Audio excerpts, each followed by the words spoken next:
তুমি রবে নীরবে, নিবিড় নিভৃত পূর্ণিমা নিশীথিনী শুভ। অধ্যাপক আনিসুজ্জামান প্রয়াত হয়েছেন সম্প্রতি।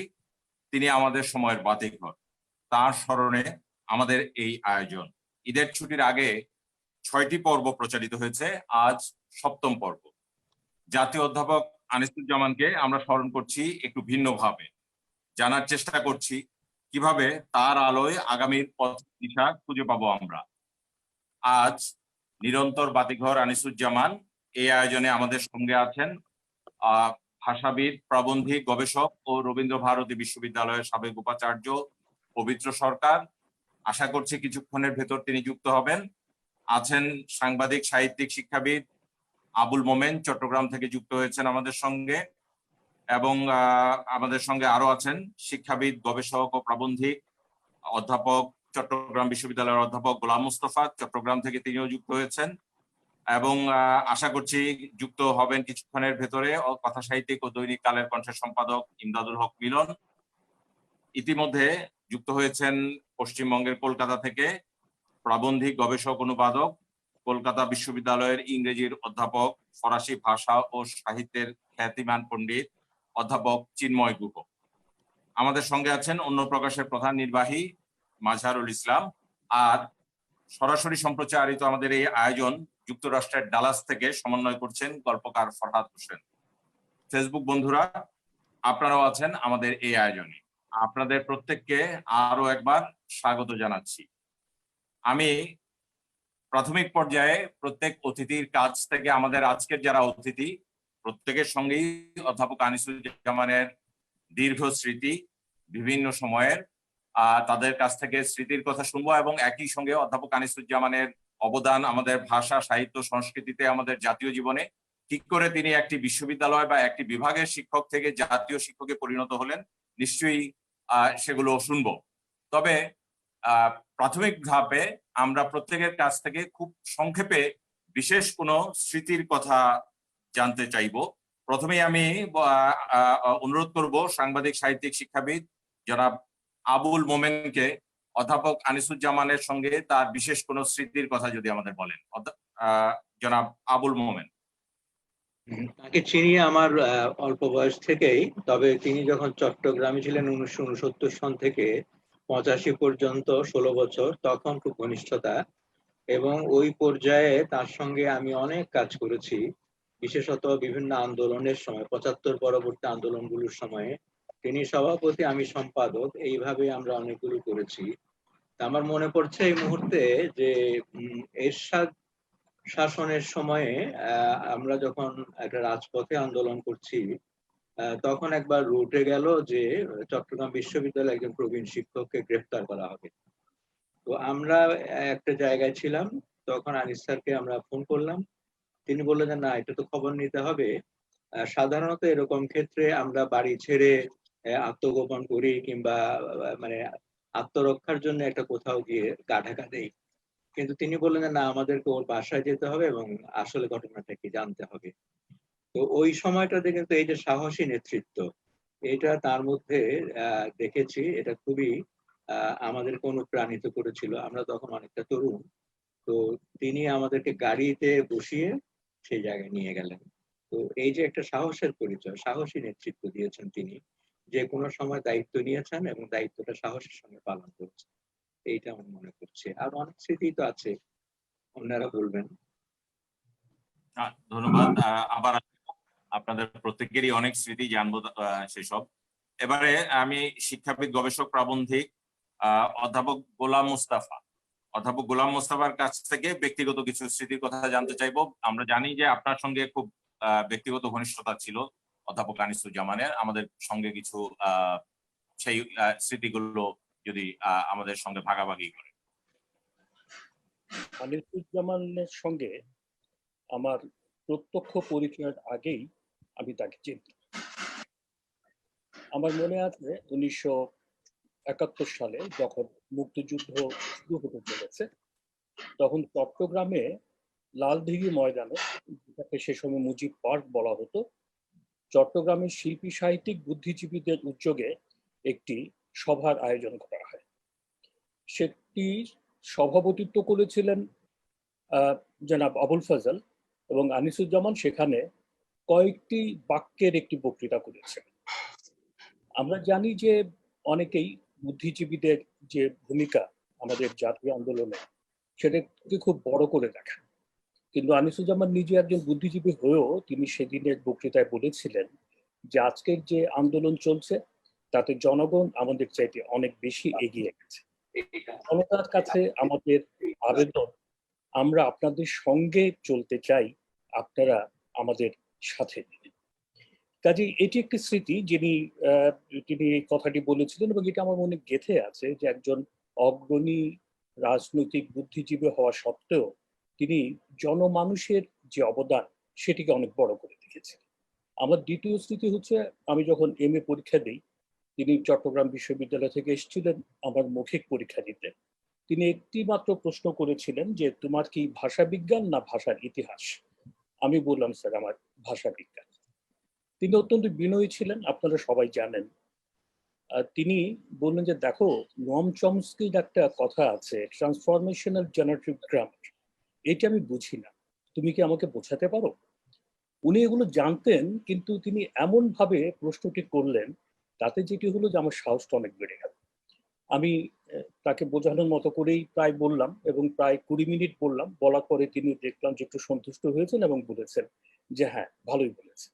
একটি মাত্র প্রশ্ন আমাকে করা হয়েছিল, অন্য শিক্ষকরা কোনো প্রশ্ন করেননি। এটি আমার জন্য খুবই একটি উল্লেখযোগ্য স্মৃতি হয়ে আছে।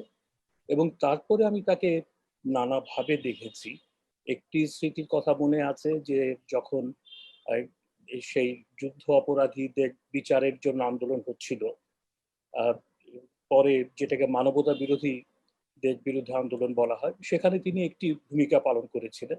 যে গণ আদালত হয়েছিল, সে গণ আদালতে তিনি অভিযোগপত্র পাঠ করেছিলেন ঘাতকদের বিরুদ্ধে। ফলে তৎকালীন সরকার অধ্যাপক আনিসুজ্জামান সহ 24 জনের বিরুদ্ধে গ্রেফতারি পরোয়ানা জারি করেন। অধ্যাপক আহমদ শরীফ ছিলেন, কবির চৌধুরী ছিলেন, আনিসুজ্জামান ছিলেন, আলী জাকের ছিলেন, আরো অনেকে, 24 জন। গ্রেফতারি পরোয়ানা জারি যখন হলো, আমি শুনে তার বাড়িতে গেলাম এবং দেখলাম যে তিনি বসে আছেন, তার বন্ধু আব্দুল আলী সাহেব আছেন এবং সাংবাদিক ফয়েজ আহমেদ আছেন। আমরা ওকে পরামর্শ দিলাম যে স্যার আপনি বাড়ি থেকে চলে যান, কারণ পুলিশ আপনাকে গ্রেফতার করতে পারে।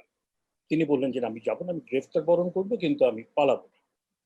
তখন ওর বন্ধু আলী সাহেব বললেন যে হ্যাঁ, আমি ওকে যতটা চিনি, ও পালানোর লোক নয়, ও এখানেই থাকবে।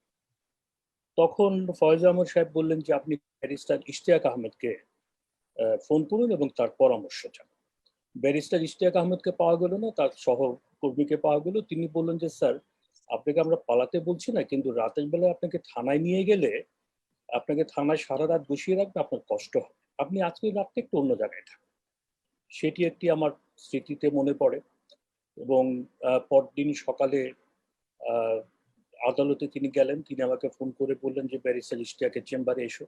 এবং আদালতে যখন তারা গেলেন, কবির চৌধুরী, অধ্যাপক আনিসুজ্জামান থেকে আরো অনেকেই, তখন সেই আদালতের যিনি জ্যেষ্ঠ বিচারক আনোয়ার হক চৌধুরী বিচারক, তিনি বললেন যে আপনারা তো বাংলাদেশটাকে তৈরি করেছেন, আপনারা কি করে বাংলাদেশের বিরুদ্ধে ষড়যন্ত্র করেন? ঠিক আছে, আপনারা যখন আমার কাছে এসছেন, আপনাদের কেউ গ্রেফতার করবেন, তবে আপনারা নিম্ন আদালতে যান, সেখানে জামিন চান। আমি বলছি যে আপনাদের কেউ গ্রেফতার করতে পারবে। এটি একটি স্মৃতি আমাদের সঙ্গে। আরো অনেক আছে, এই যে স্বল্প সময় বলা যাবে না, পরে কোনো এক সময় বলবো।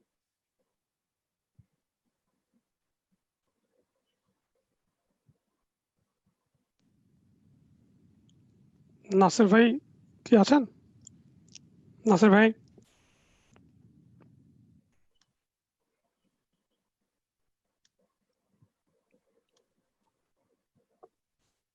মাজার ভাই, তাহলে আমরা পরবর্তী আচ্ছা, গেস্টের কাছে যাই। আমরা আমাদের কলকাতা থেকে আমাদের সাথে যোগ দিয়েছেন, আমরা ইতিমধ্যে জেনেছি, কলকাতা বিশ্ববিদ্যালয়ের ইংরেজি সাহিত্যের অধ্যাপক চিন্ময় গুহ। আমি তার কাছে জানতে চাই যে অধ্যাপক আনিসুজ্জামানকে আপনি বিভিন্ন সময়, তার সঙ্গে আপনার দেখা হয়েছে কলকাতার বিভিন্ন সাহিত্য সভায়, বিভিন্ন আয়োজনে, বিভিন্ন অনুষ্ঠানে। আপনি কিভাবে মূল্যায়ন করবেন আনিসুজ্জামানকে বা আপনার স্মৃতিচারণ? আচ্ছা মাজার ভাই, শুনতে পাচ্ছেন? জি, আমি শুনতে শুনতে পাচ্ছি? পাচ্ছি। জি জি, আচ্ছা, আমরা শুনতে পাচ্ছি। আপনাদের সকলকে শুভ সন্ধ্যা। আমি অত্যন্ত গর্বিত যে আজকে এই অনুষ্ঠানে আমি অংশগ্রহণ করতে আমন্ত্রিত হয়েছি। নিরন্তর আনিসুজ্জামান আমাদের জীবনের অংশ হয়ে আছেন এপার বাংলাতেও, এ কথা অস্বীকার করার কোনো উপায় নেই। তিনি আমাদেরও নিরন্তর বাতিঘর। উপমহাদেশে তিনি যেন এক আলোক স্তম্ভ। সত্যি কথা বলতে কি, যখন নতুন এক সভ্যতার সংকটের মধ্যে দিয়ে আমরা চলেছি, প্রায় রবীন্দ্রনাথের ভাষায় বিভীষিকার উল্কি পড়ানো, সেই এলিয়টের মাদার ইন দ্য ক্যাথিড্রালের একটি পংক্তি আছে, "A rain of blood has blinded our eyes", রক্ত বৃষ্টিতে আমাদের চোখ অন্ধ হয়ে গেছে। রক্ত বৃষ্টিটাকে আমরা মেটাফরিক্যালিও দেখতে পারি। একটা মারণ জীবাণু এসে আমাদের নগ্ন ও রিক্ত করে দিয়েছে। তখন যেন এক সমাধি ক্ষেত্রে আমরা যখন দাঁড়িয়ে, সেই সময়ে উপমহাদেশের এই আলোক স্তম্ভ বিদায় নিলেন। এখন ওর আমাদের ভীষণ প্রয়োজন ছিল। অধ্যাপক আনিসুজ্জামানকে, স্থিতধী সদা প্রসন্ন এই ব্যক্তির যেন দুই বাংলার মাঝখানে ছিলেন এক স্বপ্ন সেতু। এই উপমহাদেশ এবং সারা পৃথিবীতে এমন সেতুর বড় প্রয়োজন এখন, এমন আকাশ মানুষের বড় প্রয়োজন। সে জীবনানন্দের একটি পংক্তি আছে, "আকাশের মতো সহজ মহৎ বিশাল"। তো এইরকম একটা মানুষের খুব প্রয়োজন ছিল। আমাদের দরকার ছিল এরকম একটা ধর্মনিরপেক্ষ মানুষের। ধর্মনিরপেক্ষতা কথাটার মধ্যে শুধু নীতি নিরপেক্ষ মানববীক্ষণ নয়, মানুষের ধর্ম কথাটা অন্তঃসূত হয়ে আছে। তো আমার মনে হয়েছে যে আনিসুজ্জামানের বিদায় আমাদের সমস্ত উপমহাদেশের ক্ষেত্রে একটা বিরাট দুর্ঘটনা। এবং এটা মনে হয়েছে যে আকাশ ভরা সূর্য তারা, কিন্তু ধ্রুব তারা তো সকলে হতে পারে না। কোনো এক মহেন্দ্রক্ষণে উনি এই জায়গায় পৌঁছতে পেরেছিলেন, সেটা মনে হয়। আমার একটা কবিতার পংক্তি মনে পড়ে, একজন কবির, বিতোষক ভট্টাচার্যের। তার কথা মনে পড়লেই মনে হয়, "এসেছি জলের কাছে পীড়িত খরার দেশ থেকে"। ওর মধ্যে এমন একটা সজলতা ছিল, ওর মধ্যে এমন একটা স্নিগ্ধতা ছিল, ওর মধ্যে এমন একটা প্রসন্নতা ছিল, যে আজকের এই ক্ষোভিত সময়ে যা আমাদের অত্যন্ত প্রয়োজন ছিল। আমাদের জ্বর উপশমের জন্য তাকে আমাদের প্রয়োজন ছিল। তাই সামনে আলো নেই, তাই তাকে আরো বেশি করে প্রয়োজন বলে মনে হচ্ছিল আমার। এইটুকু বলা, আর অন্য কথা পরে বলবো। ওর মূল্যায়নের ধৃষ্টতা আমার নেই। আমার মনে হয়েছিল প্রথমে, আমি তো আপনাকে না বলেছিলাম, আমার মনে হয়েছিল ওর যোগ্য হওয়াও সহজ নয়। আমি ওর যোগ্য কিনা আমার মনে সন্দেহ আছে, কিন্তু দেশকে যেভাবে ভালোবেসেছিলেন এবং পৃথিবীর সঙ্গে দেশকে সংযুক্ত করতে পেরেছিলেন, এরকম একটা আন্তর্জাতিক মানুষ যাকে আমাদের ভীষণ প্রয়োজন। রবীন্দ্রনাথ ন্যাশনালিজম বক্তৃতায় আজ থেকে 100 বছর আগে, 103 বছর আগে যা বলেছিলেন, যে আপন মুগ্ধতা থেকে বেরোতে হবে, তো সেইটা উনি পেরেছিলেন, যে বিরাট সেমান্টিক নেটওয়ার্কের সঙ্গে যুক্ত হতে পেরেছিলেন। তাই ওকে যখন দেখেছি কলকাতায়, ওর বিনয়, ওর নম্রতা একটা আশ্চর্য সৌন্দর্য সৃষ্টি করত। আমার সঙ্গে আমাকে উনি কালীয় কলমে লিখতে বলেছেন, এবং আমি লিখতে পারিনি আমার নানা কাজের চাপে। তো তিনি আমায় ক্ষমা করেছেন এর জন্য। উনি, আমি কি ভেবেছেন জানি না, ভেবেছেন আমি আমার কোনো দম্ভের কারণে হয়তো লিখতে পারছি না বা অন্য ব্যস্ততার কারণে, কিন্তু সব সময় ক্ষমা করেছেন। পরে একটি ওর সংকলিত গ্রন্থে আমার একটি লেখা স্থান পায়। তো সেই যিনি কার্যনির্বাহী সম্পাদক, তিনি অধ্যাপক আনিসুজ্জামানকে বলেন যে চিন্ময় গুহর একটি লেখা আছে, পেয়েছি।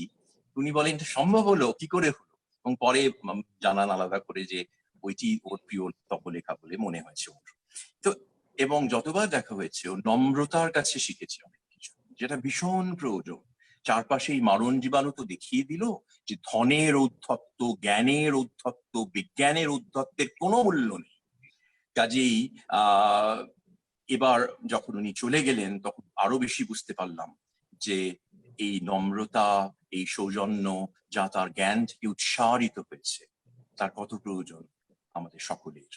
এই ছিন্ন বিচ্ছিন্ন হয়ে আসা পৃথিবী। আচ্ছা, ধন্যবাদ অধ্যাপক চিন্ময় গুহ, আপনার কাছ থেকে আবারও শুনবো। এবং এই পর্যায়ে আবার আসছি কবি সাংবাদিক আবুল মোমেনের কাছে। আগের দফায় খুব সংক্ষেপে জনাব আবুল মোমেন একটি স্মৃতির কথা বললেন, যে তার সাহসিকতার কথা। এবং জনাব আবুল মোমেন অধ্যাপক আনিসুজ্জামান 1969 থেকে 1985 পর্যন্ত এই সময়কালে চট্টগ্রামে ছিলেন, নানাভাবে চট্টগ্রামে সামাজিক সাংস্কৃতিক আন্দোলনের সঙ্গে যুক্ত ছিলেন। এবং তারপরেও ঢাকায় তার যে সময়টা, সে সময়ও তিনি এভাবে যুক্ত ছিলেন। এবং জনাব আবুল মোমেন, আপনি ঢাকায় কিংবা চট্টগ্রামে তার সঙ্গে নানাভাবে যুক্ত ছিলেন। আপনার কাছ থেকে এরকম আরো কিছু স্মৃতি এবং বিশেষত আমাদের সামাজিক সাংস্কৃতিক আন্দোলনে অধ্যাপক আনিসুজ্জামানের ভূমিকাকে আপনি কিভাবে দেখেন?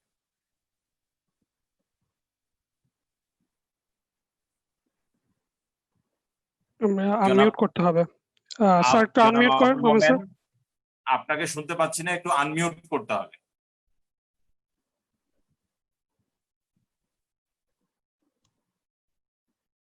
আপনি যদি মোবাইলে থাকেন কিংবা ল্যাপটপে,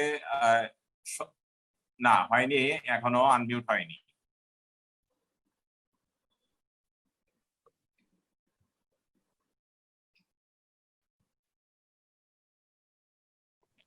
নাসির ভাই, আমরা পরবর্তী গেস্টের কাছে যাই। আমি অফলাইনে ট্রাই করছি। আচ্ছা আচ্ছা, আমি এবারে আসছি কবি আবুল মোমেনের কাছে, আবার আসবো পরে। এবারে আসতে চাই অধ্যাপক গোলাম মুস্তফার কাছে। অধ্যাপক গোলাম মুস্তফা, আপনি কি আমাদের বলবেন যে একজন বিশ্ববিদ্যালয়ের একটি বিশেষ বিভাগের শিক্ষক কি করে একজন জাতির শিক্ষকে পরিণত হলেন? অধ্যাপক আনিসুজ্জামান চট্টগ্রামে অনুষ্ঠানে বক্তৃতা করছিলেন। সেটি ছিল চট্টগ্রাম চলচ্চিত্র সংসদের একটি অনুষ্ঠান। এই যে এখানে মোমেন ভাই আছেন, আবুল মোমেন, তিনিও সেই চলচ্চিত্র সংসদের সঙ্গে যুক্ত ছিলেন। সেই অনুষ্ঠানে বক্তৃতাকালে আনিসুজ্জামান সাহেব বললেন যে কিশোর বয়সে অভিনয় দেখে তার আইনজীবী হওয়ার শখ হয়েছিল। পরে তিনি বললেন যে আমি আইনজীবী হতে পারিনি, শিক্ষক হয়েছি, সে অন্য গল্প। তিনি শিক্ষক হয়েছেন, যেটি আপনারা জানতে চাইছেন যে তিনি একটি বিভাগের শিক্ষক হয়ে কি করে তার এত প্রসার ঘটল। শিক্ষক হিসেবেও প্রসার ঘটলো, বুদ্ধিজীবী হিসেবে তার স্বীকৃতি ঘটলো, এবং একজন দেশের কর্মী হিসেবে বা দেশপ্রেমিক মানুষ হিসেবে তার প্রতিষ্ঠা। তিনি শিক্ষক হিসেবে অত্যন্ত নিষ্ঠাবান ছিলেন এবং একই সঙ্গে গবেষক হিসেবে। শিক্ষাদান এবং গবেষণা দুটো পাশাপাশি অনেকে সমান্তরালে চালাতে পারে না, যেটি অধ্যাপক আনিসুজ্জামান করেছে। তিনি ছাত্রদের প্রতি অত্যন্ত স্নেহপ্রবণ ছিলেন। ছাত্রদের যে কোনো সমস্যার ক্ষেত্রে তিনি সেগুলো সমাধান করবার চেষ্টা করতেন। এবং তিনি এই বাংলা বিভাগের বাইরে তিনি ইতিহাস, দর্শন এইসব বিভাগের শিক্ষকদেরও যথেষ্ট শ্রদ্ধা অর্জন করেছিলেন, ইংরেজি বিভাগের। এবং তার এই যে প্রসার, এটি একটা আন্তর্জাতিক স্বীকৃতিও ঘটেছিল। আমরা জানি যে ইউনাইটেড নেশনস ইউনিভার্সিটির সঙ্গে তিনি যুক্ত হয়েছিলেন একটি প্রকল্পে, এবং সেখানে এই আমাদের দেশীয় যে আমাদের যে সৃজনশীলতা, তার সঙ্গে আধুনিকতার কি সংযোগ ঘটানো যায়, এটা নিয়ে তিনি দুটো ওয়ার্কশপ করেছিলেন 1980 এবং 81 সালে। অত্যন্ত আন্তর্জাতিক মানের সেই ওয়ার্কশপ ছিল। বাংলাদেশের বিশিষ্ট পণ্ডিতগণ সেই কর্মশালায় যোগ দিয়েছেন, এবং এই 2 বছরে বাংলাদেশের বিভিন্ন বিষয়ের সেরা পণ্ডিতরা প্রবন্ধ উপস্থাপন করেছিলেন। সেই দুটো কর্মশালার প্রবন্ধ প্রকাশিত হবার কথা ছিল। দিল্লির এক প্রকাশক সেইজ পাবলিশার্স তারা প্রস্তাবও দিয়েছিলেন, কিন্তু অধ্যাপক আনিসুজ্জামান তখন চট্টগ্রাম থেকে ঢাকায় চলে আসেন। তখন তার জিনিসপত্রের মধ্যে থেকে এই যে দুটো ওয়ার্কশপের কাগজগুলো হারিয়ে যায়। কাজেই তার কাছ থেকে তার সম্পাদনায় আমরা দুটো খুবই উল্লেখযোগ্য কাজ পেতাম, সেগুলো আমরা পেলাম। কাজে এভাবে তিনি তাকে প্রসারিত করেছেন, এবং তিনি ভারতেও তিনি বিশ্বভারতীতে তিনি কিছুকাল অধ্যাপনা করেছেন এবং তাকে আমরা বলতাম যে আমাদের সকলের স্যার। এখানে অধ্যাপক এবং কবি আবুল মোমেন আছেন। আমরা জানি যে আমাদের যে কোনো ব্যাপারে সংশয় হলে আমরা বলতাম যে আনিস স্যারকে জিজ্ঞেস করো, এবং আনিস স্যার নয়, পরে শুধু স্যারই বলতাম, কারণ স্যার মানেই আনিসুজ্জামান। এই বানান নিয়ে সংশয় হচ্ছে, স্যারকে জিজ্ঞেস করো। এই বাক্যটা ঠিক আছে নাকি, স্যারকে জিজ্ঞেস করো। 1961 সালে রবীন্দ্রনাথ নিয়ে যে আন্দোলন হচ্ছিল, তার তার যেটি ছিল বিবৃতি, তার মূল মুসাবিদাকার আনিস স্যারকে জিজ্ঞেস করো। কাজেই তিনি ছিলেন আমাদের সকল, বলা যেতে পারে, জিজ্ঞাসার উত্তর হয়ে বসেছিলেন। কাজেই সেভাবেই তিনি শিক্ষকে পরিণত হয়েছে। পরে তিনি অধ্যাপক এমিরেটাস হয়েছিলেন। আমার মনে আছে যে এবার তিনি অধ্যাপক এমিরেটাস হন, ঠিক সেই সময় খবরটি যখন তার কাছে এলো, সেই সময় তিনি আমরা একসঙ্গে বসে চা খাচ্ছিলাম, চা পান করছিলাম। তিনি বললেন যে যাক, আমার জীবনের একটি বৃত্ত পূর্ণ হলো। তারপর তিনি জাতীয় অধ্যাপক হলেন। কিন্তু জাতীয় অধ্যাপক তো একটি যেটা বলা যেতে পারে যে একটি সরকারের স্বীকৃতি বা পদ, কিন্তু তার আগে তিনি সমস্ত জাতির শিক্ষকে পরিণত হয়েছিলেন তার বিভিন্ন কর্মকাণ্ডের কারণে। আমরা জানি যে তিনি বাংলাদেশের সংবিধানের বাংলা ভাষ্য রচনা করেছিলেন। কাজে নানা কারণে তিনি মানুষের শ্রদ্ধার পাত্র হয়ে উঠেছিলেন। সংবিধানে তার অবদান সম্পর্কে আমি পরে সময় পেলে দুটো কথা বলবো। এখন আমি আপাতত এখানেই শেষ করছি। আব্দুল নাসের, হ্যাঁ, মাজহারুল ইসলাম।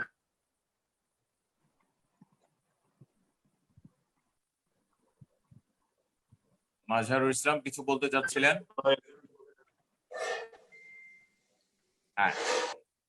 হ্যাঁ, আব্দুল নাসের আমাদের মধ্যে উপস্থিত হয়েছেন বিশিষ্ট ভাষাবিদ, গবেষক, প্রাবন্ধিক, রবীন্দ্র ভারতী বিশ্ববিদ্যালয়ের সাবেক উপাচার্য অধ্যাপক পবিত্র সরকার। পবিত্র সরকারের কাছে আমরা জানতে চাই, আনিসুজ্জামানের সঙ্গে আপনার দীর্ঘ সময়ের পথ চলা, নানাভাবে আপনারা একসঙ্গে কাজ করেছেন, অনেক সভা সমাবেশে উপস্থিত ছিলেন, অনেক সাহিত্য অনুষ্ঠানে আপনারা একসঙ্গে ছিলেন, এবং বাংলা একাডেমিতে আপনি একটি বড় কাজ করেন। সেই কাজের সঙ্গেও আনিসুজ্জামান যুক্ত ছিলেন, তিনি বাংলা একাডেমির সভাপতি ছিলেন। আনিসুজ্জামানকে নিয়ে আপনার স্মৃতিচারণ আমরা প্রথমে শুনবো, তারপর আমরা অন্য বিষয়ে কথা বলবো। আরো আপনার কাছে আরো কিছু বিষয় আমরা জানতে চাইবো। অধ্যাপক পবিত্র সরকার। আদাব, নমস্কার। অধ্যাপক আনিসুজ্জামান তো আমার চেয়ে বছর খানিকের বড়, কিন্তু আমাদের ব্যক্তিগত পরিচয়টা অনেক পরে হয়। আমি অবশ্য অনেক আগে থেকেই তার বই পড়েছি, এক হিসেবে তার ছাত্র হয়েছি, কিন্তু ব্যক্তিগত পরিচয় গত বছর 10-12 থেকে অনেকটা ঘনিষ্ঠ হয়েছে। পরে আমরা একসঙ্গে একটা বই সম্পাদনাও করেছি। যেটা আমার এখানে বসে মনে হয়েছে, তার জীবন সম্বন্ধে, তার কৃতিত্ব সম্বন্ধে, শিক্ষক হিসেবে, অধ্যাপক হিসেবে, গবেষক হিসেবে তার খ্যাতির কথা আমি বলবো না। যেটা আমার মনে হয়েছে যে এই উপমহাদেশে আমার মনে হয়েছিল যে গণতন্ত্রের এবং জাগ্রত বিবেকের কণ্ঠস্বর হয়ে উঠেছেন এই একটি মানুষ, অধ্যাপক আনিসুজ্জামান। যেটা ঘটতো পশ্চিমবাংলায় বসে আমরা যেটা দেখতাম, যখনই কোথাও কোনো সেমিনারের কথা হচ্ছে, কোথাও কোনো কলোকুয়াম হবে, আলোচনা চক্র হবে, যা কিছু বিশ্ববিদ্যালয় স্তরে হোক বা গণতান্ত্রিক পর্যায়ে হোক, বা এখানে সংবাদপত্রের সঙ্গে তার একটা ঘনিষ্ঠ যোগাযোগ ছিল পরামর্শদাতা হিসেবে, তো সেখানে দেখতাম যে উদ্বোধক হিসেবে বা সভাপতি হিসেবে কার নাম করা যায়, যদি একটা আন্তর্জাতিক চেহারা দেওয়া যায়, তাহলে অধ্যাপক আনিসুজ্জামানের নাম সর্বাগ্রে উচ্চারিত হতো, এবং উচ্চারিত হওয়ার সঙ্গে সঙ্গেই তা গৃহীত হতো। একটি মাত্র সংশয় প্রকাশ করা হতো, উনি কি সময় দিতে পারবেন, এবং যেটা আমরা দেখতাম উনি সময় দিতেন। কলকাতার প্রতি, পশ্চিমবাংলার প্রতি, জন্মস্থান বলে কিনা জানি না, তার একটা অদ্ভুত মায়া ছিল, মমতা ছিল, যার ফলে আমরা এখানেও তাকে পেতাম। অর্থাৎ বাংলাদেশ তাকে যতভাবে পেয়েছে আমরাও খুব বঞ্চিত হইনি, আমরাও নানা কাজে তার উপস্থিতিকে আমরা সমৃদ্ধ হয়েছি। যে ঘটনাটা ঘটলো আমার যেটা চোখে পড়তো, তার পাশে থেকে দীর্ঘদিন তাকে তো পর্যবেক্ষণ করার সুযোগ পাইনি, তো যেটা দেখেছি তিনি তো অনেক সম্মান পেয়েছেন। বাংলাদেশে প্রফেসর এমেরিটাস বা জাতীয় অধ্যাপক, তাছাড়াও ভাষা আন্দোলন থেকে আরম্ভ করে মুক্তিযুদ্ধ পর্যন্ত, মাঝখানে রবীন্দ্র শতবার্ষিকী, এই সমস্ত ঘটনা মিলে তার যে উচ্চতা তৈরি করেছিল সে তুলনায় মানুষটির মধ্যে আমি দেখেছি অদ্ভুত ধরনের একটা প্রশান্তি বিরাজ করে। তার উপস্থিতি, অজস্র উপস্থিতি, বাংলাদেশেও আমি গেছি, অনেক সভা একসঙ্গে থেকেছি, এমনকি জাপানেও গেছি তার সঙ্গে, কিন্তু উপস্থিতিটা ছিল আশ্চর্য শান্ত। এত সম্মান পেয়েছেন, মানে আমি যদি সামরিক বাহিনীর লোক হতাম আমি সমস্ত মেডেল আমার পোশাকে ঝোলাতাম, কিন্তু এত সম্মান পেয়েছেন, সম্মান পেয়ে মনে হচ্ছে পেলেন সরিয়ে রেখে দিলেন। তার চেহারায়, তার কথাবার্তা, তার আচরণে কোথাও তার যে সেই গরিমা মহিমা, বাংলাদেশে বা দক্ষিণ এশিয়ায় তার যে একটা মহত্ব, সেটা কোথাও প্রকাশ পেত না। এইটা আমার কাছে খুব আশ্চর্য লাগতো, কারণ আমি তো আপনাদের মতো আমিও অনেক মানুষ দেখেছি যারা সম্মানিত হন এবং সেটা প্রকাশ করবার চেষ্টা করেন, নানান ধরনের অলংকরণ তারা দেখায়। এই মানুষটি একেবারে তার সম্পূর্ণ বিপ্রতীপে গিয়ে একেবারে শান্ত, অথচ মনোযোগ দিয়ে শুনছেন সকলের কথা। আমি তাকে কোনোদিন চেঁচিয়ে কথা বলতে শুনি, কোনোদিন শুনি, এবং উত্তেজিত হতে দেখিনি। এরকম একটা শান্ত সৌম্য উপস্থিতি, এটা আমাকে তাকে অন্য অনেকের চেয়ে আলাদা করে আমার সামনে আনতে। তার গবেষণা নিয়ে তো আমি, গবেষণা গ্রন্থ নিয়ে আমি যে কথা বলবার যোগ্যতা নই, আমি মোটামুটি 4 ভাগে তার রচনাগুলিকে ভাগ করে দেখেছি। প্রথম ভাগটা হলো গবেষণা যেটা শুরু করেছিলেন যে জনাব পবিত্র সরকার, আমরা তার কাজ নিয়ে আসবো আপনার কাছে নিশ্চয়ই আবার। আপনি আছেন আমাদের? নিশ্চয়ই বলুন। আপনার কাছে, জি আপনার কাছে আমি এর আগে জনাব আবুল মোমেনের দৃষ্টি আকর্ষণ করেছিলাম। সংযোগের সমস্যার কারণে তার কথাটি শুরু করতে পারেননি তিনি। অনুগ্রহ করে যদি এবারে বলেন। বিশেষ করে জানতে চাচ্ছিলাম আমাদের বাংলাদেশের নানা রকম সামাজিক সাংস্কৃতিক আন্দোলনে অধ্যাপক আনিসুজ্জামানের ভূমিকা প্রসঙ্গে। এটা একটু বলার বিষয় যে তিনি তো মেধাবী ছাত্র ছিলেন, তার একাডেমিক ফলাফল অত্যন্ত ভালো এবং তিনি শিক্ষক হিসেবে অত্যন্ত সফল। অল্প বয়সে বিশ্ববিদ্যালয় থেকে পাশ করে তিনি বিশ্ববিদ্যালয়ে যোগ দিয়েছেন এবং তিনি খুব কম বয়সেই পিএইচডি করেছেন। সেই গবেষণা অত্যন্ত উচ্চ প্রশংসিত, 2 বাংলাতেই স্বীকৃত। তো এই ধরনের একজন মানুষ সাধারণভাবে তার এই সাফল্যগুলোকে ঘিরে একটা বিশিষ্ট ছকের মধ্যে, বিশেষ ছকের মধ্যেই জীবনযাপন করার কথা, সেভাবেই আমরা তাকে সেভাবেই আমরা সাধারণত ঘটতে দেখি। কিন্তু তার ক্ষেত্রে আমরা দেখব যে তিনি যখন 15 বছরের বালক, তখন তিনি ভাষা আন্দোলনে যুক্ত হয়েছেন এবং এই নিজের পড়ালেখার কাজটাও সম্পন্ন করছেন। আবার এই যে ইতিহাসের যে একটা যাত্রাপথ আছে, একটা জাতির ইতিহাস নির্মিত হচ্ছে, সেটাতে তিনি কিন্তু তার সূচনা লগ্ন থেকেই যুক্ত হয়েছেন এবং এটি সচেতন ভাবেই হয়েছেন। একটা দেশপ্রেমের বোধ তার মধ্যে কাজ করেছে, তেমনি এই সামগ্রিকভাবে নিজে একটা ইতিহাসের যে ঘটনাচক্র বা ইতিহাসের যে চাকা, ইতিহাসের যে রথ এগিয়ে চলেছে, সেটার তিনি একজন সহযাত্রী থাকলেন। তিনি তার নিজের গণ্ডির মধ্যে নিজেকে আবদ্ধ করেন। এই যাত্রাটা আমরা আগাগোড়াই দেখবো যে তিনি 54 সনে ঢাকায় যখন পূর্ব পাকিস্তান সাহিত্য সম্মেলন হয়, সেখানেও যুক্ত থাকলেন। তখনও তিনি অত্যন্ত কম বয়সে, তার বয়স বিশেষ তখন 17 বছরের মতো বয়স। আহ, আহ, তিনি কাকমারি সম্মেলনে গিয়েছিলেন, তিনি আমার মনে পড়ছে। 61-তে আবার রবীন্দ্র জন্মশতবার্ষিকীতে তিনি বেশ সংগঠক হিসেবে জোরালো ভাবেই ভূমিকা পালন করেছিলেন। এরপর থেকে 60-এর দশকে তিনি আহ, আহ, একজন পরিচিত বিশ্ববিদ্যালয় শিক্ষক, বাংলাদেশের প্রথম সারির একজন লেখক, আহ, এবং যে প্রগতিশীল চেতনা থেকে বাংলাদেশের যাত্রা, সেই যাত্রার পক্ষে যে সমস্ত কাজকর্ম হয়েছে সাংস্কৃতিক অঙ্গনে এবং সামাজিক অঙ্গনে, সেখানে কিন্তু তিনি সবসময় অত্যন্ত বলিষ্ঠ একটা ভূমিকা রেখেছেন, স্পষ্ট ভূমিকা রেখেছেন আমি বলবো।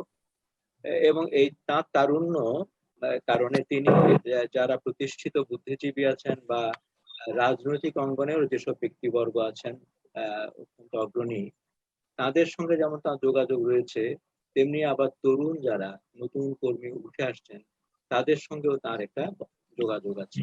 সেদিক থেকে আমি দেখি যে তিনি এক ধরনের সেতুবন্ধ, যেমন বিভিন্ন প্রজন্মের মধ্যে, তেমনি নানা ক্ষেত্রের মানুষজনকেও তিনি একসঙ্গে যুক্ত রাখতে পেরেছিলেন। তো এই ধারাটা তিনি কখনো কিন্তু বিচ্যুত হন এই ধারা থেকে। তার জীবনে অনেক স্বীকৃতি এসছে, অনেক খ্যাতি এসছে। এইগুলোকে যেমন তিনি সহজে, যেটা অধ্যাপক পবিত্র সরকার বললেন, যে সেটা যেন সরিয়ে রাখলেন পাশে, তিনি তার যাত্রা পথে কিন্তু অবিচল ভাবে এগিয়ে চলেছেন। সেখানে তার কোনো ব্যত্যয় বা বিচ্যুতি আমরা দেখছি না। তিনি চট্টগ্রামে এলেন, চট্টগ্রামেও এই ধরনের যত কাজকর্ম হয়েছে সেখানে তিনি যুক্ত ছিলেন, এবং মুক্তিযুদ্ধে তিনি অংশগ্রহণ করলেন, ওই বাংলায় গেলেন এবং সেখানে বাংলাদেশ সরকারের একটা বড় রকমের তাদের পরিকল্পনা কমিশনে তিনি যুক্ত ছিলেন, এবং ফিরে এসে তিনি বিশ্ববিদ্যালয়ে যোগ দিলেন। কিন্তু বঙ্গবন্ধু চেয়েছিলেন তাকে শিক্ষা সচিব হিসেবে পেতে। সেখানেও তিনি নিজের জায়গাটা কিন্তু ঠিক রক্ষা করলেন। তিনি তাকে বুঝিয়ে বললেন যে আমি আসলে এই কাজটার জন্য যোগ্য নই, আমি বিশ্ববিদ্যালয়ে থাকতে চাই। তো এই যে বঙ্গবন্ধুর মতো বিশাল ব্যক্তিত্ব, এবং তখন তিনি জাতির পিতা, তখন তিনি যাকে যা বলছেন তিনি সেটা শুনছেন, সেরকম একটা জায়গাতেও আনিস স্যার কিন্তু তার নিজের এই বিনয় দিয়ে, তার প্রসন্নতা দিয়ে এবং তার প্রশান্তি দিয়ে তিনি কিন্তু বঙ্গবন্ধুর মতো বিশাল ব্যক্তিত্বকে ওই সময়ে তিনি স্পষ্টভাবেই বলতে পারলেন যে জায়গাটা আমার নয়, আমার জায়গা, আমি বিশ্ববিদ্যালয়ে থাকতে চাই। সে জায়গা থেকে তিনি বিচ্যুত হননি, এবং যেটা অধ্যাপক গোলাম মোস্তফা বললেন যে তিনি শিক্ষক হিসেবে অত্যন্ত নিষ্ঠার সঙ্গে তার কাজ করেছেন, নিষ্ঠাবান শিক্ষক ছিলেন, ছাত্রদের মধ্যে জনপ্রিয় ছিলেন, ছাত্র বৎসল ছিলেন, গবেষক বৎসল ছিলেন, তাদেরকে বই পুস্তক দিয়ে সাহায্য করেছেন, নিজের বাড়িতে তাদের কাজ করতে সুযোগ দিয়েছেন। আর এবং এত সত্ত্বেও তিনি এই এই যে রাজনৈতিক অঙ্গনে যেসব কাজকর্ম হচ্ছে বা সাংস্কৃতিক অঙ্গনে, সামাজিক অঙ্গনে, সেগুলোতে অত্যন্ত গুরুত্বপূর্ণ ভূমিকা পালন করছেন। যেটা মোস্তফা বলেছেন যে কোনো একটা বিবৃতি লেখা হচ্ছে জাতীয় পর্যায়ের জন্য, কোনো একটা ঘোষণা দেওয়া হবে আমাদের এই যে প্রগতিশীল বুদ্ধিজীবীদের পক্ষ থেকে, সেটির খসড়াটা সাধারণত প্রফেসর আনিসুজ্জামান করেছেন। এটা প্রায় একটা অলিখিত নিয়মের মতোই হয়ে গিয়েছিল যে এই ধরনের ক্ষেত্রে উনি হচ্ছেন সেরা ব্যক্তি, তিনি যেটা লিখবেন সেটা সকলেই সহজে গ্রহণ করবে। এইখানে বলা যাবে যে তিনি যেমন মানে প্রত্যেকের আকাঙ্ক্ষা প্রত্যাশাটা বুঝতে পারতেন, তেমনি কোথায় এটাকে একটা স্বল্প পরিসরের ভিতরে অনেক কথা ধরানো যাবে, বলা যাবে, সেইটা তার খুব আয়ত্তে ছিল। এবং তিনি একই সাথে যে প্রগতিশীল কথাটা আমি হয়তো বললাম, কিন্তু তার তো নানা ধরনের ডাইমেনশন আছে, নানা ধরনের মানুষ তার মধ্যে আছে। এই সকল মানুষকে আবার এটাই সকলে প্রত্যাশা করতেন যে সব ধরনের মানুষকে তিনি এই এক জায়গায় একটি বিবৃতিতে বা একটি ঘোষণায় স্বাক্ষরের জন্য রাজি করাতে সক্ষম হবেন। অর্থাৎ তিনি এই বাংলাদেশ যে পথে যাত্রা করেছিল, বাংলাদেশের যে অভিযাত্রাটা 52 থেকে শুরু হয়ে স্বাধীনতা এবং তার পরবর্তীকালেও যে আমরা সংগ্রামগুলো করেছি প্রতিকূল অবস্থার মধ্যে সামরিক শাসনের সময়ে, সেখানেও তিনি কিন্তু এই বৃহত্তর পরিসরে যে লোকজন, যে ক্ষেত্রগুলো, তার সমস্ত ক্ষেত্রের মানুষের সঙ্গে তার যোগাযোগ ছিল, প্রত্যেকের সঙ্গে একটা আন্তরিক সম্পর্ক ছিল, এবং এই একটা বন্ধনের জায়গা। তিনি, আমি বলবো যে একটা মানে সিমেন্টিং ফ্যাক্টর ছিলেন আমাদের জন্য। তিনি সবাইকে বেঁধে বেঁধে রাখতে পেরেছিলেন, যেটা শঙ্কর ঘোষের কবিতার মধ্যে আছে যে এমন একটা সময় এসছে যখন সকলকে বেঁধে বেঁধে থাকতে হবে। তো এই যে সকলকে এক জায়গায় করে রাখার একটা গুণ তার মধ্যে ছিল। যখন আমরা সকলেই জানি যে খুব অল্পতেই বাঙালি সমাজে, বুদ্ধিজীবী সমাজে বিচ্ছিন্নতা তৈরি হয়, বিভেদ তৈরি হয়, বিতর্ক থেকে সহজেই আমরা একটা দ্বন্দ্বের মধ্যে চলে যাই।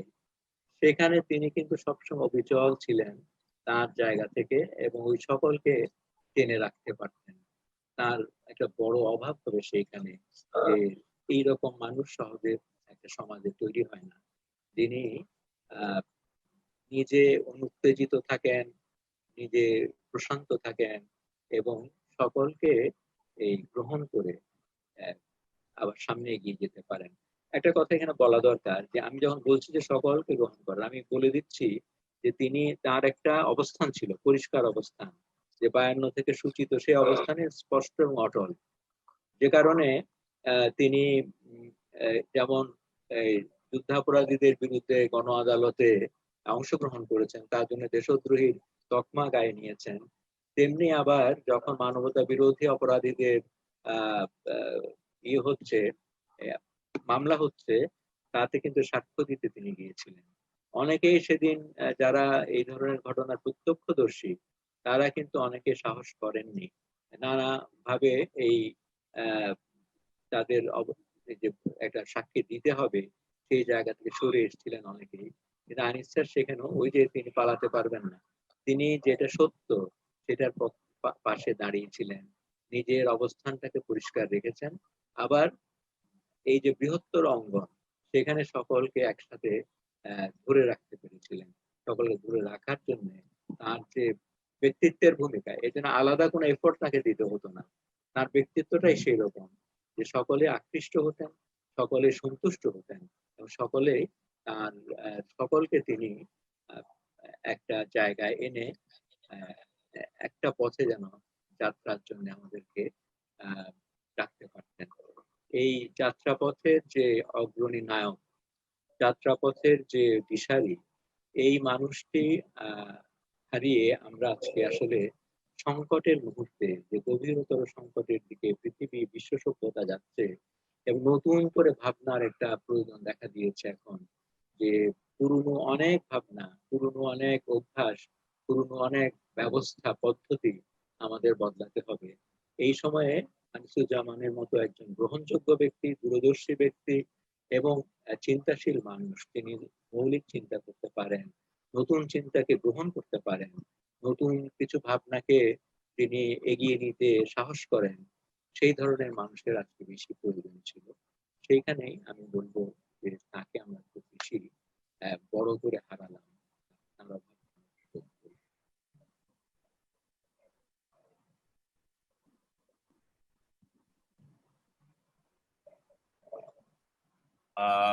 শোনা যাচ্ছে ফরাদ ভাই আমাকে?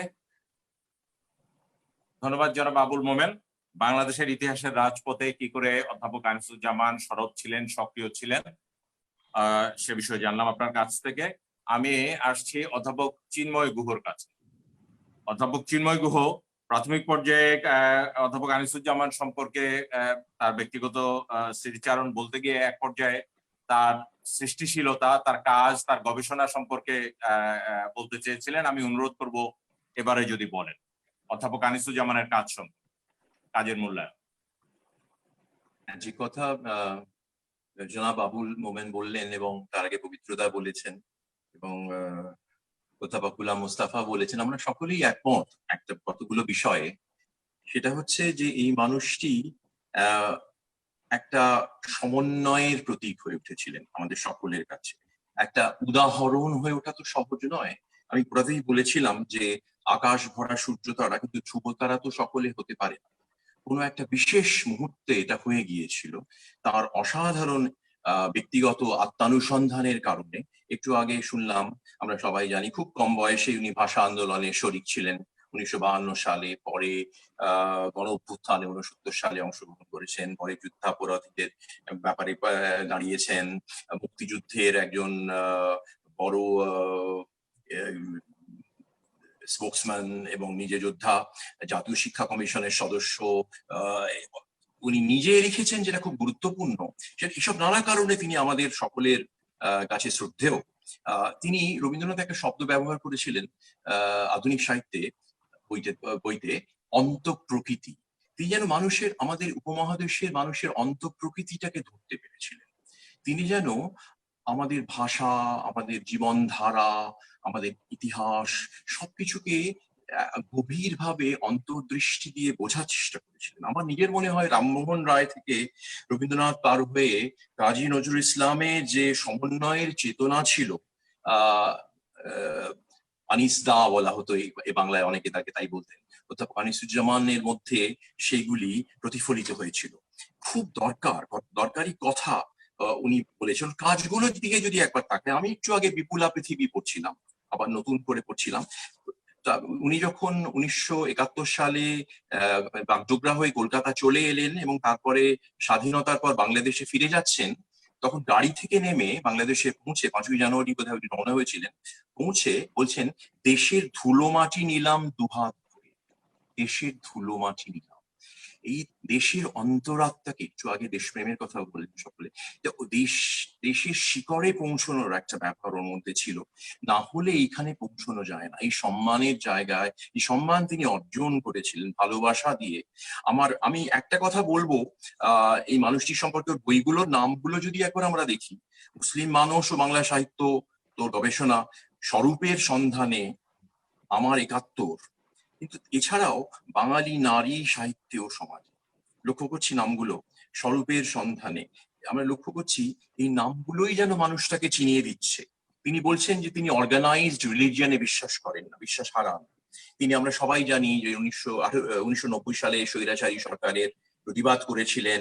মৌলবাদীরা তার প্রাণ সংহারের হুমকি দেয় 2015 সালে, এটা আমার স্পষ্ট মনে আছে। এবং উনি এবং আরো কয়েকজন অগ্রগণ্য লেখক, বুদ্ধিজীবীকে হুমকি দেওয়া হয়। কিন্তু উনি এই আগুনের কেন্দ্রে দাঁড়িয়ে যে কথাটা পবিত্রদাও বলেছেন, যে একটা অদ্ভুত বৈরাগ্য যেন ওর মধ্যে ছিল, যেন সব সরিয়ে রাখছেন। এত সম্মান, ভারতবর্ষের সবচেয়ে বড় সম্মান পেয়েছেন, যেমন ওখানে 21 পদক পেয়েছেন, জাতীয় অধ্যাপক হয়েছেন, এবং আরো অনেক সম্মান পেয়েছেন, বাংলা একাডেমির অধ্যক্ষ ছিলেন। এখানেও তিনি তো কম সম্মান পাননি। বিশ্বভারতীতে পড়িয়েছেন, কলকাতা বিশ্ববিদ্যালয়ে পড়িয়েছেন অতিথি অধ্যাপক হিসেবে, সব জায়গায় ওনার সম্মান ছিল। এর কারণটা কি আমি বোঝার চেষ্টা করছি। সে কারণটা বললাম একটু আগেই বলেছি, মানুষের ধর্ম কথাটা উনি বুঝতে পেরেছেন। উনি হচ্ছেন এনলাইটেনমেন্টের একটা প্রোডাক্ট। এটা আমার মনে হয়েছে সবসময়, যে আলোক দীপ্তি, আধুনিকতা, এই আধুনিকতা কথাটাকে আমি ব্যবহার করতে চাই জোরের সঙ্গে, আপনারা সকলেই একমত হবেন যে আধুনিকতাটাকে যেন উনি বুঝতে পেরেছেন। He could understand what is modernity, এবং তার আলো উজ্জ্বল দিকটি, এনলাইটেনমেন্ট দিক, সবসময় যেন একটা আত্মানুসন্ধান চলছে। আমি লক্ষ্য করছিলাম ওকে ভালো করে বোঝার জন্য আমি ঢাকা বিশ্ববিদ্যালয়ে ওর সমাবর্তন ভাষণ শুনছিলাম, এবং আমি খুব আশ্চর্য হয়ে লক্ষ্য করছিলাম যে একটা মানুষকে বড় বললেই হয় না, কেন সে সকলের সম্মান অর্জন করে নিচ্ছে। অকারণে কিন্তু এটা হয় না। আজকের পৃথিবীতে অকারণে মানুষ সম্মানিত কিন্তু হয় না এখন আর, যতই সেটা সংগঠিত মহত্ব হোক, সবসময় সেটা হয় না। তো যেটা বলা সেটা হচ্ছে, আমি ওর কনভোকেশন অ্যাড্রেস থেকে বুঝতে পারলাম, পরিবর্তমান পৃথিবীতে, এই ক্রমশ জটিল হয়ে ওঠা পরিবর্তমান পৃথিবীতে তিনি সংস্কৃতির সংজ্ঞা নির্ধারণের চেষ্টা করছেন, চলমান সংস্কৃতির সংজ্ঞা নির্ধারণের চেষ্টা করছেন। এবং ওর বইটার দিকে নামটা, ইংরেজি বইটার নামটা দেখুন, কালচারাল প্লুরালিজম। এবং যখন ওনার সমাবর্তন ভাষণ দিচ্ছেন, উনি একটা কথা বললেন যে উচ্চশিক্ষার সঙ্গে উচ্চশিক্ষার ফলে মূল্যবোধের বিকাশ যদি না হয় তাহলে তার কোনো মূল্য নেই। আমি পরিষ্কার ওর কণ্ঠস্বরে শুনলাম ঐক্য দরকার আর বিভক্তিরও প্রয়োজন আছে। তারপরে উনি বিখ্যাত গণিততত্ত্ববিদ, পদার্থবিদ এবং দার্শনিক পাস্কালকে উদ্ধৃত করলেন এবং বললেন সেই সমাবর্তন ভাষণে, যে মুহূর্ত ঐক্যে উপনীত হয় না তা বিশৃঙ্খলা, যে মুহূর্ত ঐক্যের উপর প্রতিষ্ঠিত নয় তা জুলুম, যে মুহূর্ত ঐক্যে উপনীত হয় না তা বিশৃঙ্খলা, যে মুহূর্ত ঐক্যের উপর প্রতিষ্ঠিত নয় তা জুলুম। আমি দুয়ের মিলন আকাঙ্ক্ষা। এবং আমি লক্ষ্য করলাম উনি ব্যক্তির বিকাশের কথা বলছেন, ছাত্রদের বিকাশের কথা বলছেন, ভালো নাগরিক হওয়া, সমাজের উন্নয়নের অঙ্গ হয়ে ওঠার কথা বলছেন, কিন্তু সেই সঙ্গে সাংস্কৃতিক মূল্যবোধের কথা বলছেন এবং প্রায় সমাজতাত্ত্বিকের মতো করে বিশ্লেষণ করছেন যে শিক্ষা ব্যবস্থার ভিত্তিটি চওড়া হতে হবে যাতে জ্ঞানের সৃষ্টি হয়। কথাটা কি সুন্দর উনি ব্যবহার করলেন, জ্ঞানের সৃষ্টি। উচ্চশিক্ষা সুযোগ পাওয়া ছাত্রছাত্রীদের উনি বললেন যে পরিবার ও দেশের প্রতি তাদের ঋণ যেন তারা বিস্মৃত না হয়। এই কথাটা খুব গুরুত্বপূর্ণ। দেশ ছেড়ে যাওয়ার সময় যেন দেশের প্রতি ঋণ তারা না ভুলে। কাজেই এবং আরেকটা কথা বললেন, ইন্টারডিসিপ্লিনারি স্টাডিজ এর কথা আগাগোড়া বলে গেলেন। সবসময় উনি এই সমন্বয়ের কথা ভাবতেন এবং এই জন্যই তিনি আলাদা। বিশ্ব উষ্ণায়নের কথা বললেন, এই যে ঝড় হলো, সাইক্লোন হলো, হচ্ছে, আবার হবে, পৃথিবীতে বিরাট পরিবর্তন আসছে, ইকোলজিক্যাল ডিজাস্টার আসতে চলেছে। বিশ্ব উষ্ণায়নের কথা কে বলছেন? অধ্যাপক আনিসুজ্জামান। কোথায় বলছেন? ঢাকা বিশ্ববিদ্যালয়ের সমাবর্তন ভাষণে। প্রকৃতি বিজ্ঞানের কথা বলছেন। যে এইগুলোকে সমন্বয় করে নিয়ে, সমন্বিত করে নিয়ে যে নতুন একটা ভাষা উনি খোঁজার চেষ্টা করছিলেন, মনে হয় একটা কোয়েস্ট ফর এ ল্যাঙ্গুয়েজ, একটা ভাষার অনুসন্ধান অধ্যাপক আনিসুজ্জামানের মধ্যে দেখেছি। সেটার জন্যই তিনি সকলের চেয়ে আলাদা এবং তাকে আমরা এত বেশি শ্রদ্ধা করি। ধন্যবাদ অধ্যাপক চিন্ময় গুহ। আমি আবার আসতে চাই অধ্যাপক পবিত্র সরকারের কাছে। অধ্যাপক পবিত্র সরকার কি আমাকে শুনতে পাচ্ছেন? অধ্যাপক পবিত্র সরকার, আপনার শব্দটি নিঃশব্দ করা আছে, আমি আনমিউট করার জন্য আপনাকে অনুরোধ করছি।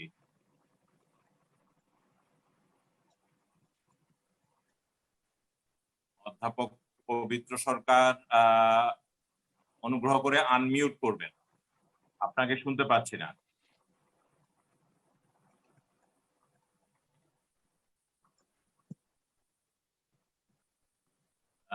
না, শুনতে পাচ্ছি না আপনাকে।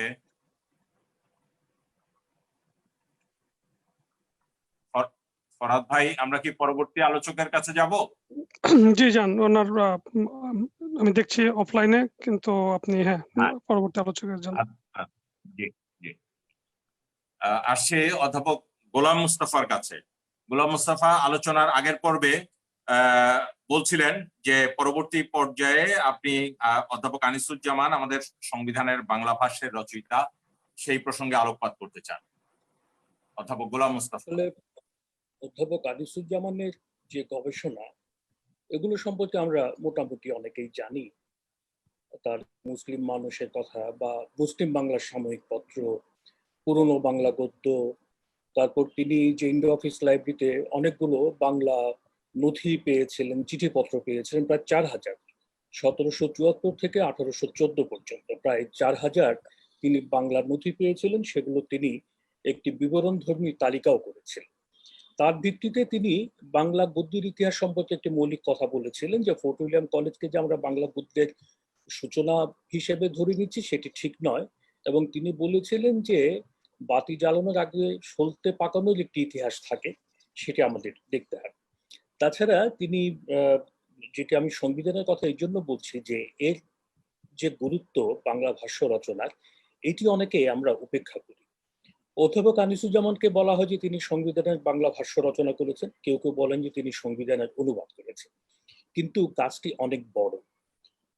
ডক্টর কামাল হোসেন, যিনি সংবিধানটি রচনা করেছেন বলে আমরা জানি এবং যিনি সংবিধানের প্রণেতা বলে আমরা মেনে নেই, তিনি বলেছিলেন যে অধ্যাপক আনিসুজ্জামান শুধু সংবিধানের অনুবাদক নন, তিনি সংবিধানের সহ প্রণেতা।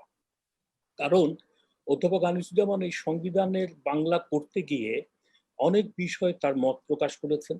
তাকে অনেকগুলো পরিভাষা সৃষ্টি করতে হয়েছে, যেই পরিভাষাগুলো আমাদের আইনি ক্ষেত্রে গ্রহণযোগ্যতা পেয়েছে।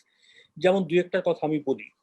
আমাদের যে কোর্ট, যারা ভারতীয় শ্রোতা এবং বন্ধু আছেন তাদের জন্য বলছি যে আমাদের কিন্তু সুপ্রিম কোর্ট আছে, এবং সুপ্রিম কোর্ট একটা, যেহেতু এখানে প্রদেশ নেই, অন্য জায়গাতে যেখানে অনেকগুলো প্রদেশ বা রাজ্য, সেখানে প্রত্যেক রাজ্যে বা প্রদেশে হাইকোর্ট থাকে, এখানে কিন্তু তা নয়। একটি আছে সুপ্রিম কোর্ট, তার আপিল বিভাগ এবং হাইকোর্ট বিভাগ। এখন এই যে বিচারক যারা আছে আপিল বিভাগ এবং হাইকোর্ট বিভাগে, এদেরকে কি বলা হবে, বিচারক না বিচারপতি? এইটা নিয়ে একটি বড় ধরনের বিতর্ক সৃষ্টি হয়েছিল। বাংলাদেশের সুপ্রিম কোর্টের এক সময়কার প্রধান বিচারপতি তিনি বলেছিলেন যে সবাইকে বিচারপতি বলতে হবে। তো অধ্যাপক আনিসুজ্জামান বললেন যে না, যারা হাইকোর্টের তাদেরকে বিচারক, আর যিনি সুপ্রিম কোর্টের প্রধান বিচারপতি তাকে শুধু বিচারপতি বলা হবে। ইংরেজিতে বলা হলো জাস্টিস এবং জাজ।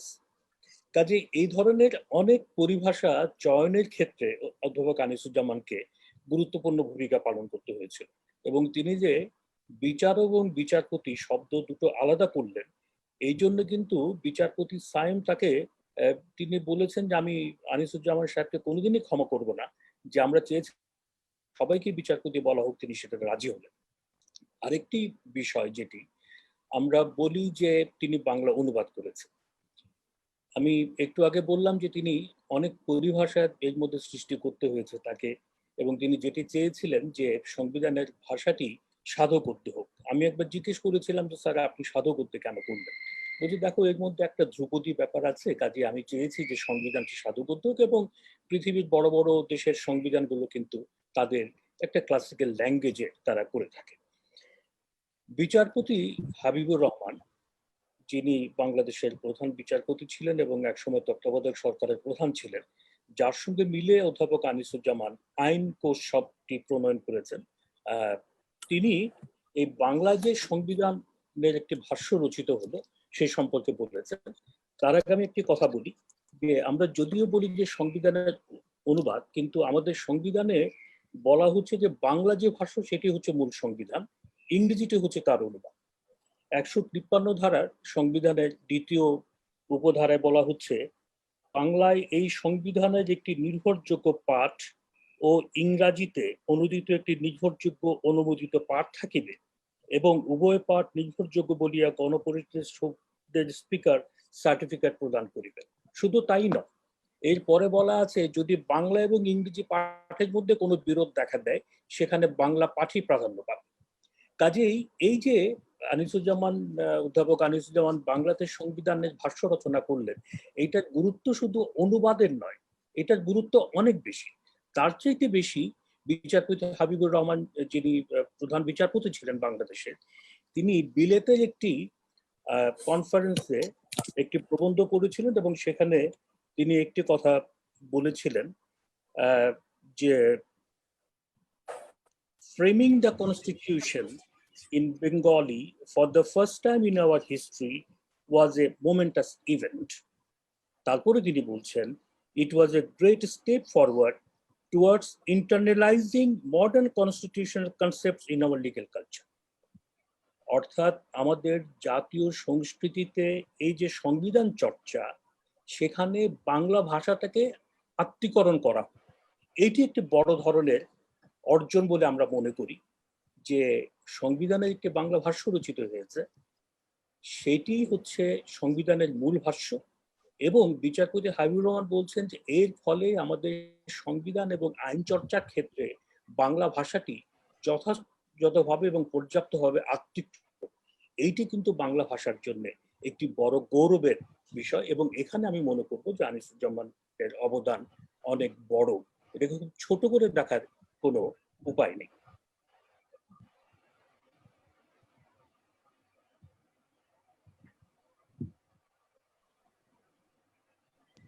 নাসির ভাই আপনি আনমিউট করেন। আমি অধ্যাপক পবিত্র সরকারের কাছে আসছি। অধ্যাপক পবিত্র সরকার এবারে নিশ্চয়ই শুনতে পাচ্ছেন আশা করি। হ্যাঁ, শুনতে পাচ্ছেন আমার কথা? জি জি, আপনাকে শুনতে পাচ্ছি পরিষ্কার। আমি জানতে চাচ্ছিলাম আপনি আগের পর্বের স্মৃতিচারণ যখন করছিলেন তখন এক পর্যায়ে তার গবেষণা কাজ নিয়ে কথা বলতে চাচ্ছিলেন। আমি এবারে আপনার অধ্যাপক আনিসুজ্জামানের গবেষণা কাজ নিয়ে আপনার কাছ থেকে শুনতে চাই, এবং তার আগে একটু ছোট্ট করে যদি বলেন, অধ্যাপক আনিসুজ্জামান ভারতের আনন্দ পুরস্কার পেলেন এবং তারপরে 2014 সালে তিনি ভারত সরকারের পদ্মভূষণ উপাধিও পেলেন। আপনি সেই খবরটি কিভাবে পেলেন এবং আপনার সেই সময়কার অনুভূতিটুকু যদি বলেন। এটা তো মানে সর্বজনক জ্ঞাত, আমরা এখানকার সংবাদ মাধ্যমে প্রথম পেলাম এই খবরগুলো।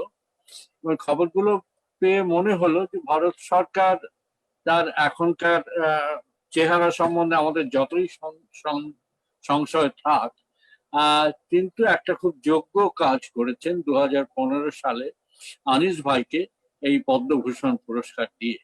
কারণ সত্যি সত্যি দুই দেশের মধ্যে একজন এমন উদার মানবতাবাদী, যে কথাটা বারবার উঠবে তার প্রসঙ্গে, চিন্ময় বলেছেন যে এনলাইটেনমেন্টের মানুষ, তাকে যোগ্য সম্মান দিয়েছে ভারত সরকার, সেটা আমাদের কাছে খুব গৌরবজনক মনে হয়েছে। আনন্দ পুরস্কারও এখানে সাহিত্যের একটা শ্রেষ্ঠ পুরস্কার, এবং এটাও আমরা খুশি হয়েছিলাম এই কারণে যে খুব সীমানা পেরিয়ে এই পুরস্কারগুলো যোগ্য মানুষের কাছে পৌঁছচ্ছে। এই সীমানা অতিক্রম যে করা সম্ভব হলো, এটা আনিস ভাইয়ের মতো মানুষ ছিলেন বলেই হলো। মানে আর কোনো নাম এ প্রসঙ্গে সাধারণভাবে মনে আসে না বা আসতো না।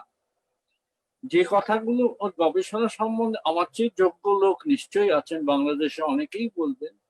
আমার যেটা মনে হয়েছিল যে আহমদ শরীফের বেলাতেও আমরা দেখেছি যে বাঙালি মুসলমানের যে অবদান, বাংলার অখণ্ড বাংলার যে বৃহত্তর জনগোষ্ঠী বাঙালি মুসলমান, বাংলা সাহিত্যে তার অবদান সম্বন্ধে আমাদের কোন হিন্দু ঐতিহাসিকের লেখাতে সেটা যথাযথ প্রতিফলিত হয়নি।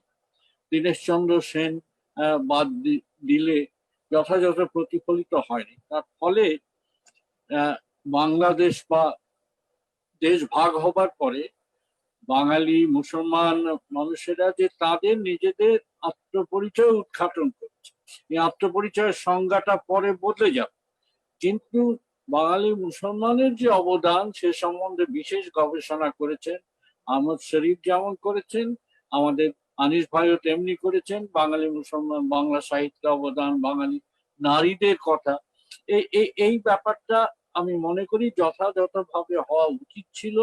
কারণ সত্যি সত্যি তারা একভাবে পার্শ্বিকতার খানিকটা নির্বাসিত ছিলেন, সেইটার প্রতিবিধান করা দরকার ছিল।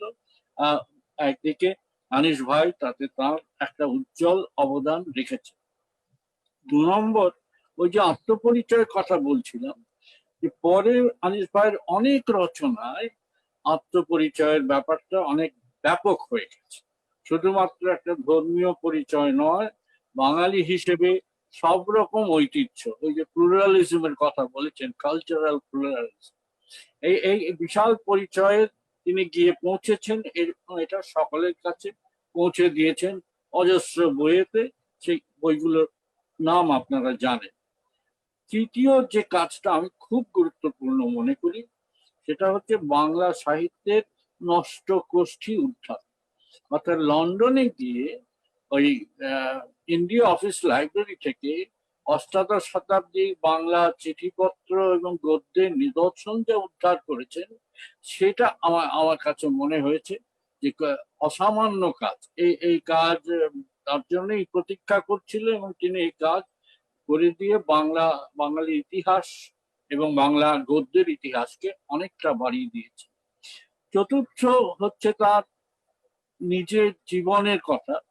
এই জীবনের কথা আমি দেখছি স্পষ্ট কথা বলেন, এবং স্পষ্ট কথা বলেন, প্রত্যাখ্যানটাও খুব মৃদু প্রত্যাখ্যান, কিন্তু দৃঢ় প্রত্যাখ্যান, যে প্রত্যাখ্যান তাকে আর নড়চড় করানো যায় না।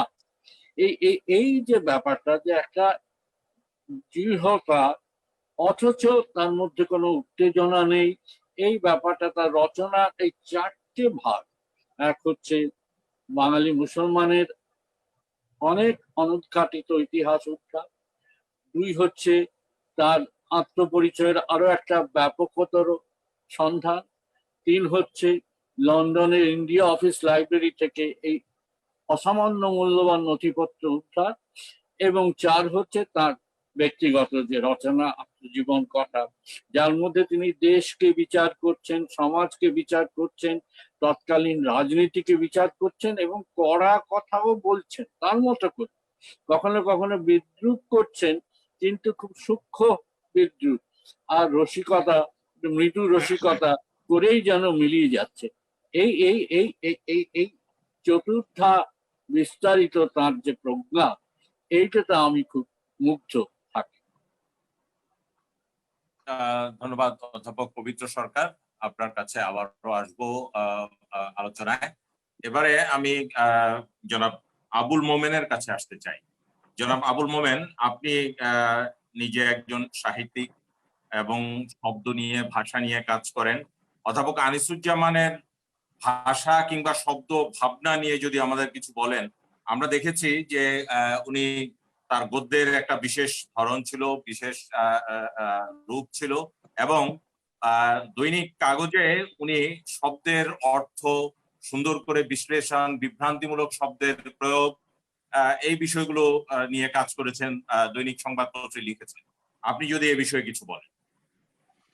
তিনি খুব বড় মাপের মানুষ হওয়া সত্ত্বেও যেমন তার ব্যক্তিত্বটা ছিল সহজ সরল এবং প্রসন্ন, যে কথাটা বারবার আসছে, তেমনি পাণ্ডিত্য তার গদ্যকে কখনো ভারাক্রান্ত করেনি। তিনি অনেক গুরুত্বপূর্ণ কথা বলেছেন, অনেক গুরুত্বপূর্ণ বিষয়, মৌলিক বিষয় তুলে ধরেছেন, কিন্তু তার গদ্যের প্রধান গুণ হচ্ছে এটি খুব প্রাঞ্জল এবং সরল একটা বাক্যের উপর গঠিত হয়, এবং তাতে যেটা মূল বিষয় যে সেটা একটা গতিশীলতা আছে। তার মানে একবার পড়তে শুরু করলে সেই গতিশীলতার মধ্য দিয়ে আমরা এগিয়ে যেতে থাকি। এইটি যে মানে চিন্তাশীল প্রবন্ধের ক্ষেত্রে এটা সব সময় ধরে রাখা কঠিন, কিন্তু আমরা লক্ষ্য করি যে তিনি যখন জটিল কোনো বিষয়ের অবতারণা করছেন, সেটা কিন্তু তিনি খুব তার যে ব্যক্তিত্বের মতোই সহজ প্রাঞ্জল ভাবে তুলে ধরতে পারছেন। এটা তার প্রবন্ধের ক্ষেত্রে যেমন দেখি, তেমনি তার যে আত্মজীবনী বিপুলা পৃথিবী বিশাল গ্রন্থ, সেখানেও আমরা দেখবো যে তিনি, যেটা পবিত্র সরকার বলছেন, যে সেখানে উইট আছে, হিউমার আছে, তির্যক বক্তব্য আছে, কিন্তু সেটা কোনোটাই খুব প্রকট নয়। সবগুলোই কেমন একটা মৃদু মোলায়েম ভাবে তিনি বলছেন। আমি একবার তাকে বলেও ছিলাম যে কখনো কখনো বোধ হয় একটু তীক্ষ্ণতা আরো দেওয়া দরকার, কিংবা ধারালো করে তোলা দরকার কোনো কোনো জায়গা। তো তিনি একটু মৃদু হাসলেন, কিন্তু তিনি তার মতো করে তার বিষয়গুলো প্রকাশ করেছেন, বলেছেন। তিনি যখন ভাষণ দিতেন, বক্তৃতা দিতেন, তখন আমরা লক্ষ্য করেছি যে তিনি খুব অল্প কথার মধ্যে অনেক কথা বলতে পারতেন, এবং কোনো কথাতে তার বক্তৃতা কখনোই কাউকে ভারাক্রান্ত করেনি, শ্রোতাকে ভারাক্রান্ত করেনি, শ্রোতাকে ঋদ্ধ করেছে কিন্তু ভারাক্রান্ত করেনি। এটা খুব মানে তার ব্যাপারে একটু লক্ষ্য করবার মতো বিষয় যে তার বয়স যখন 30-এর গোড়ার দিকে, তখন থেকেই তিনি কিন্তু বাংলাদেশের একজন জাতীয় পর্যায়ের, পূর্ব পাকিস্তানের জাতীয় পর্যায়ের একজন স্বীকৃত বুদ্ধিজীবী, এবং তিনি তখন থেকেই বিভিন্ন সভা সেমিনারের সভাপতি কিংবা প্রধান বক্তা, গুরুত্বপূর্ণ ব্যক্তি, সবচেয়ে গুরুত্বপূর্ণ ব্যক্তি, কেন্দ্রীয় চরিত্র। কিন্তু সব জায়গাতে তিনি আকর্ষণ করে রেখেছেন, সবাইকে ধরে রেখেছেন, কিন্তু হয়তো সবার চেয়ে বড় বক্তৃতা, দীর্ঘ বক্তৃতা তিনি দেননি, কিন্তু তিনি সার কথাটা বলেছেন। এই যে সেমিনারের বা আলোচনার যে মূল বিষয়টা প্রতিপাদ্য, সেটা তিনি খুব চট করে ধরতে পারতেন। অনেকে অনেক বিস্তৃত করতেন কথা, হয়তো অনেকে বিস্তার অনেক হচ্ছে, কিন্তু মূল কথাটা আসতে পারছে না। তিনি অল্প কথাতে মূল কথা চলে যেতেন, সার কথা বলতে পারেন। তার অনেক লেখাই আমরা পাবো যেগুলো খুব দীর্ঘ নয়, ছোট লেখা, কিন্তু সেখানে তিনি তার মূল কথাটা সহজেই প্রকাশ করতে পেরেছেন। এটি তার গদ্য শৈলী এবং তার ভাষা শৈলীর একটি বৈশিষ্ট্য যে তিনি সহজ ভাষায় তার চিন্তাকে প্রকাশ করেছেন এবং কাউকে সেটা দিয়ে ভারাক্রান্ত করেননি, কিন্তু প্রত্যেককে আকৃষ্ট করেছেন। তার কথা যেমন বক্তৃতায় আকৃষ্ট করত, তেমনি তার গদ্যও টেনে নিয়ে যায়। এইটি তার লেখার একটা বড় বৈশিষ্ট্য। তার গবেষণামূলক যে বই গুলো আছে সেখানেও দেখা যাবে যে তিনি চেষ্টা করছেন সহজ থাকতে। মানে এইটা তার চরিত্রে যেমন আছে যে তিনি সব সময়ই সহজাত ভাবে সহজ মানুষ। তিনি কখনোই তার যে মানে তার যে ক্রমশ অর্জনগুলো ঘটছে এগুলো তো হতে পারতো যে তাকে ক্রমশ একজন খুব উচ্চ মানুষ, দূরের মানুষ এরকম একটা কিছু করে দিতে, কিন্তু তিনি জটিল কঠিন কোন রকমই হননি। তিনি সবসময় সহজ সাবলীল থেকেছেন। এই সহজ সাবলীলতা, সহজাত সাবলীলতা, এইটি তার সমস্ত ধরনের ব্যক্তিত্বে যে প্রকাশ ঘটে লেখা এবং ভাষণে, দুটি ক্ষেত্রে আমি দেখি যে এই সহজাত সাবলীলতা এইটি তিনি কখনো হারাননি। এটা এই জন্যই সম্ভব যে তিনি অত্যন্ত মেধাবী ছিলেন। তিনি যে কোনো বিষয়, যে বিষয়টাকে তিনি তার আলোচনার জন্য গ্রহণ করছেন সেটি বুঝে তারপরে তিনি লিখছেন। তিনি লিখতে লিখতে বুঝছেন তা নয়, বুঝে নিয়ে তারপর লিখতে শুরু করেছেন, ফলে তিনি সার কথাটা বলতে পারছেন। তেমনি একটা সেমিনারও অনেকের বক্তৃতা শুনছেন, শুনে তারপর তিনি কিন্তু একটা সার কথাটা বলছেন। এই যোগ্যতাটা, এই মেধাটা সবচেয়ে বড় একটা সম্পদ বলে আমি মনে করি। এটি আমাকে খুব আকৃষ্ট করে। ধন্যবাদ আবুল মোমেন। আমি অধ্যাপক গোলাম মুস্তাফার কাছে আসতে চাই এবারে। জনাব আবুল মোমেন অধ্যাপক আনিসুজ্জামানের গদ্য শৈলী, ভাষা শৈলী নিয়ে বললেন, এবং তার আগে অধ্যাপক পবিত্র সরকার বললেন তার গবেষণা কাজগুলো নিয়ে। আমি জনাব গোলাম মুস্তাফার দৃষ্টি আকর্ষণ করতে চাই অধ্যাপক আনিসুজ্জামানের যে অন্য ধরনের লেখাগুলো, বিশেষত আমার আত্মজৈবনিক লেখাগুলো, আমার একাত্তর, বিপ্লব পৃথিবী কিংবা কাল নিরবধি।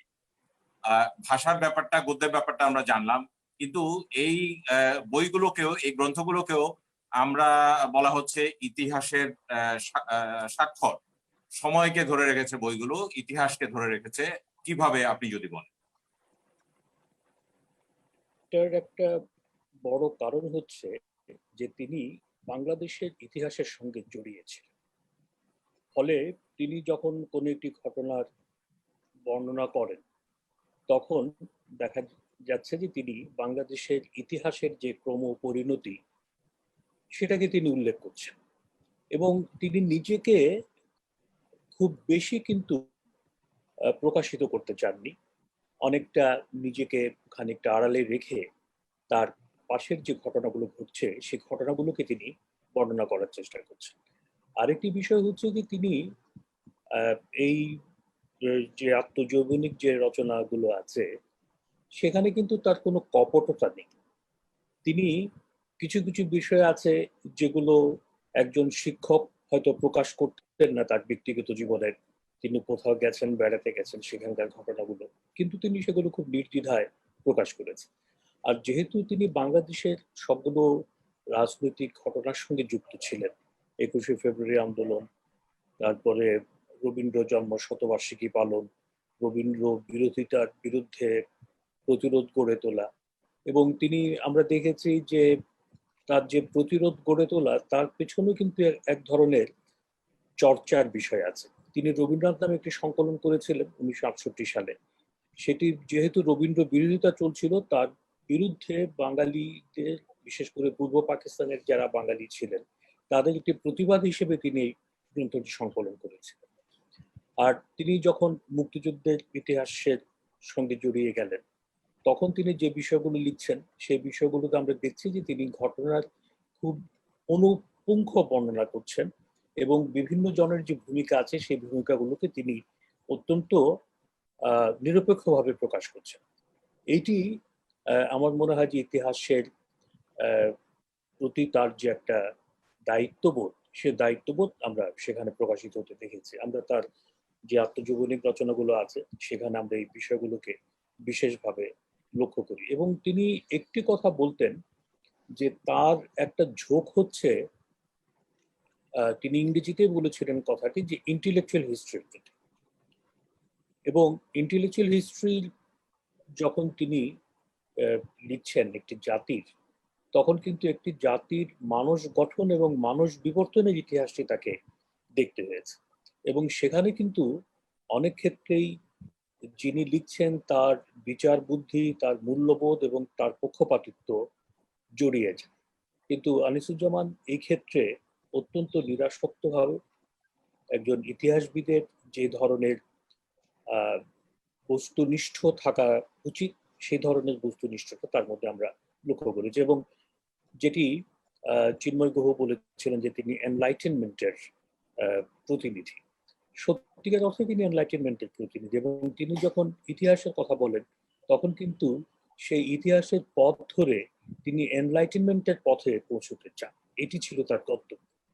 এবং এই কারণে আমরা দেখেছি যে আত্মজীবনী রচনা নয়, কিন্তু সেখানে যখন তিনি ইতিহাসের কথা বলছেন, যেমন বাঙালি জাতীয়তাবাদের প্রশ্নটি, বাংলাদেশ তো হলো বাঙালি জাতীয়তাবাদের উপর ভিত্তি করে, কিন্তু বাংলাদেশের স্বাধীনতার পর দেখা গেল যে আমাদের এখানে যারা ক্ষুদ্র জাতি সত্তাগুলো আছে বা ক্ষুদ্র নৃগোষ্ঠী আছে, তারা কিন্তু বেশ অসন্তুষ্ট হলেন যখন বলা হলো যে আমরা সবাই বাঙালি।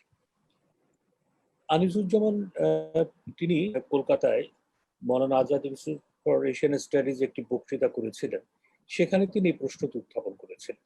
এবং তিনি বলছেন যে তখন আমাদের বাংলাদেশের স্বাধীনতার যে একটা প্রবল যে প্রভাব, এবং সেখানে আমরা জাতীয়তাবাদটাকে যেভাবে দেখেছিলাম, তার ফলে এই ক্ষুদ্র জাতিসত্তাগুলোর যে জাতীয় পরিচয়ের বিষয় সেটিকে আমরা উপেক্ষা করেছিলাম। কাজে এটি শুধু আত্মজীবনীর ক্ষেত্রে তিনি যে লিখছেন তা নয়, তিনি যখন ইতিহাসের নানা প্রসঙ্গ উত্থাপন করছেন তখন কিন্তু তিনি খুব নিষ্ঠার সঙ্গে একটা বাস্তব এবং যে পরিপ্রেক্ষিত, সে বাস্তব পরিপ্রেক্ষিতের ভিত্তিতে তিনি তার বিচার বুদ্ধিটি প্রয়োগ করবার চেষ্টা করেছেন। এটি হচ্ছে তার একটি বড় ধরনের আমি বলবো যে সার্থকতা।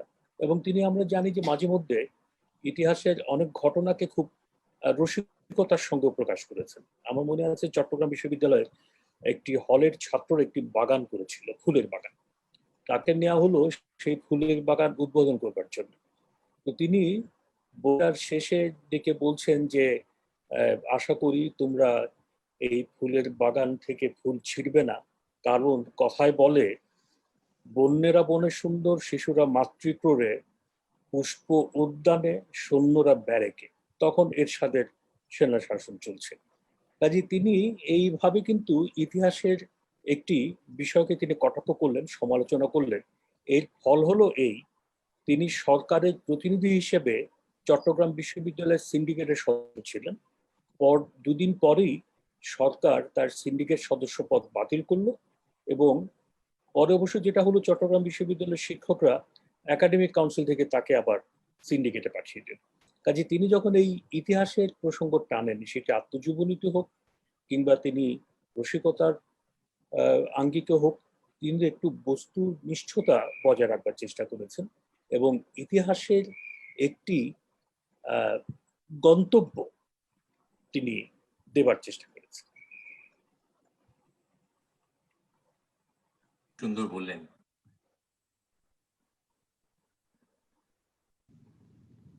নাসির ভাই আনমিউট করেন।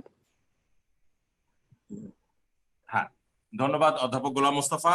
আমাদের ফেসবুক বন্ধুরা তো আমাদের এই আয়োজনে আছেনই আমাদের সঙ্গে, অনেক বিশিষ্ট জন উপভোগ করছেন আমরা যেটা জানতে পেরেছি এবং মতামত দিয়েছেন তারা। তাদের মধ্যে একজনের কথা বলতেই হয়, অধ্যাপক শামসুজ্জামান খান, বাংলা একাডেমির সাবেক মহাপরিচালক, জাতীয় জাদুঘরের ট্রাস্টি বোর্ডের সভাপতি। তিনি আমাদের এই আয়োজন উপভোগ করছেন এবং তিনি যেটা জানালেন যে আমাদের চারজন আলোচক, অধ্যাপক পবিত্র সরকার, এবং অধ্যাপক চিন্ময় গুহ, অধ্যাপক গোলাম মোস্তফা, আবুল মোমেন প্রত্যেকের আলোচনায় তিনি উপভোগ করছেন। কিন্তু আমরা প্রায় সময়ের কাটা অনেকখানি পেরিয়ে গেছে, আমরা আমাদের শেষের দিকে পৌঁছে গেছি নির্ধারিত সময়ে। আমি অধ্যাপক চিন্ময় গুহর কাছ থেকে সমাপনী বক্তব্যটি জানতে চাই, তার সমাপনী বক্তব্যটি অধ্যাপক আনিসুজ্জামান সরণি। যেটা প্রথমেই বলা সেটা হচ্ছে আজকে সকলের কাছ থেকে শুনে এতটা সমৃদ্ধ হলাম যে বলার মানুষটাকে বোঝায়। আমার মনে হয় আজকের অনুষ্ঠান অনেকখানি এগিয়ে দিল আমাদের অনেককে। যেটা বলা সেটা হচ্ছে বিপুলা পৃথিবীর কথা দিয়ে শেষ হচ্ছিল, ওর আত্মজীবনী কাল নিরবধি, আমার একাত্তর এবং বিপুলা পৃথিবী পড়তে গিয়ে দেশের সীমানা, একটু আগে পবিত্রতাও যেটা বলেছেন, ফ্রেঞ্চে বলে সীমানাহীন একটা মানুষ।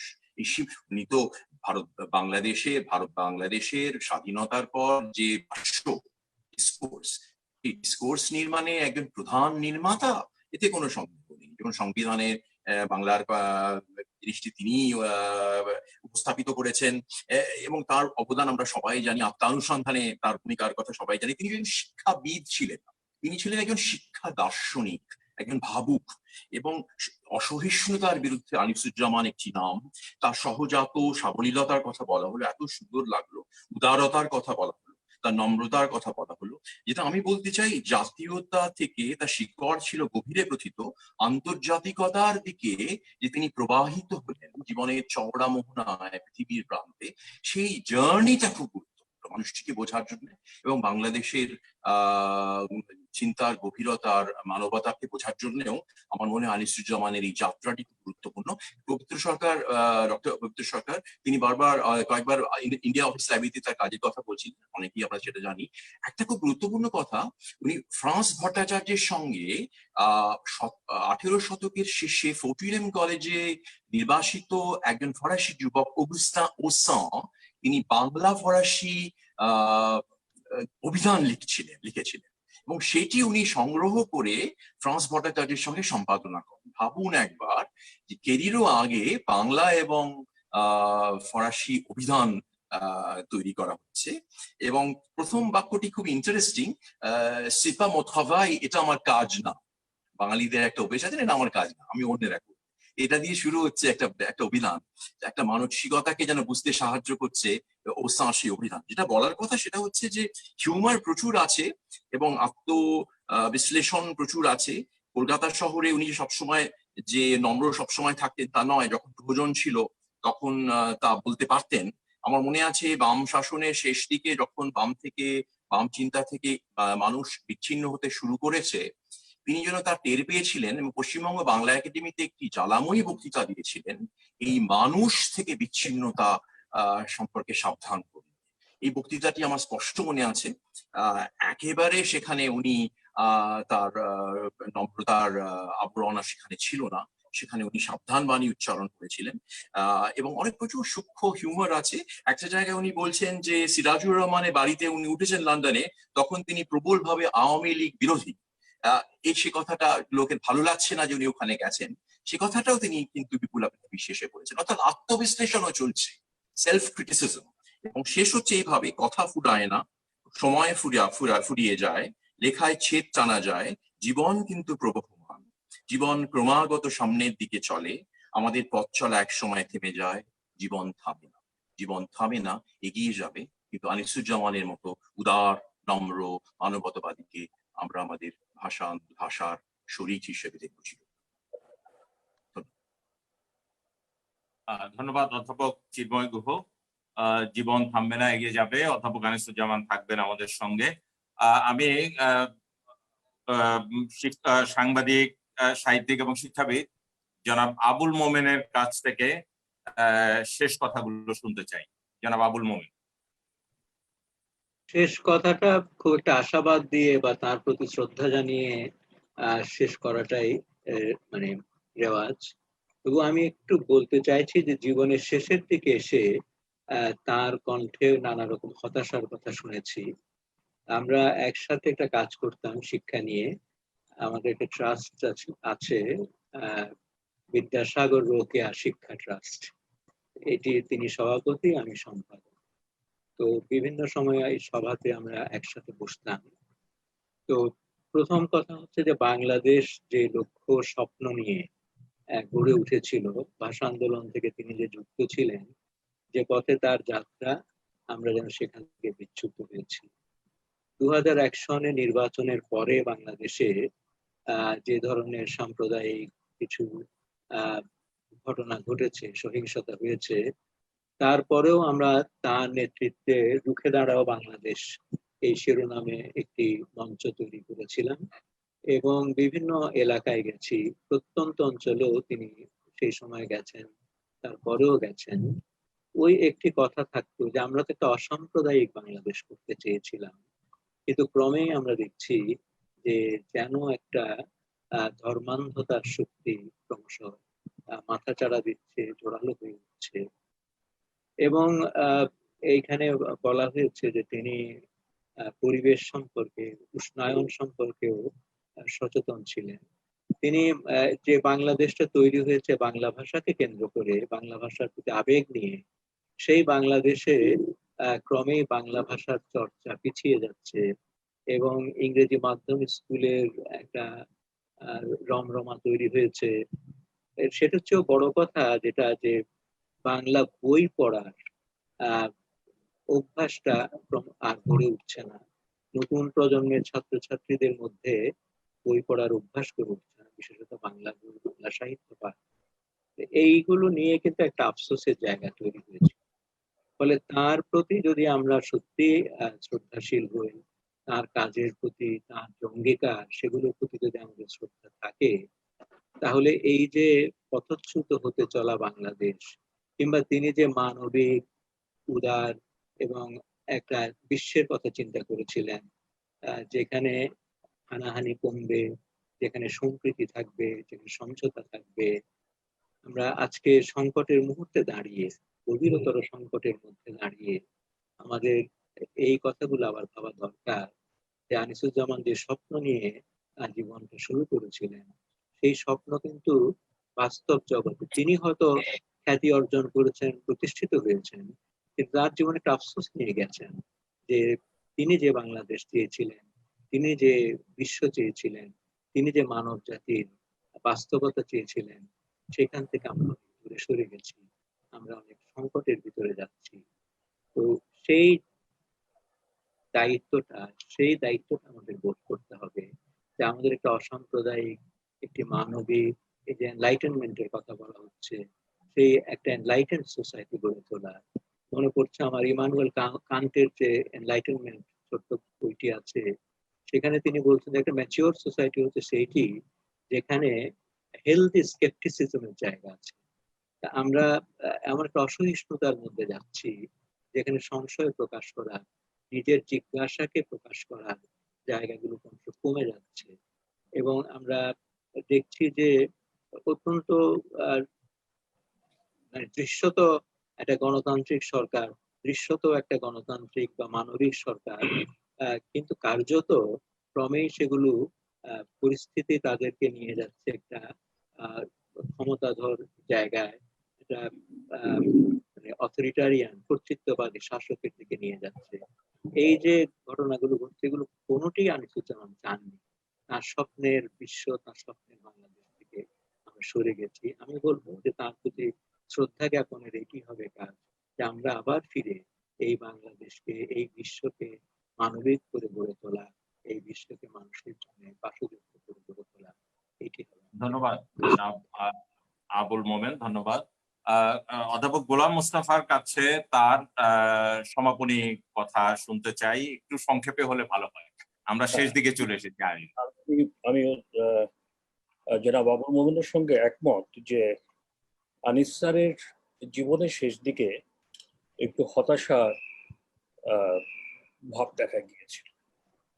একটা হচ্ছে যে আবুল মোমেন অনেকগুলো বিষয় উল্লেখ করেছেন, তার সঙ্গে শিক্ষার মানের যে অবনতি, সেটা তাকে খুব পীড়িত করত এবং শিক্ষার ক্ষেত্রে যে সংস্কৃতি চর্চার অভাব, সেটিও তাকে পীড়িত করত।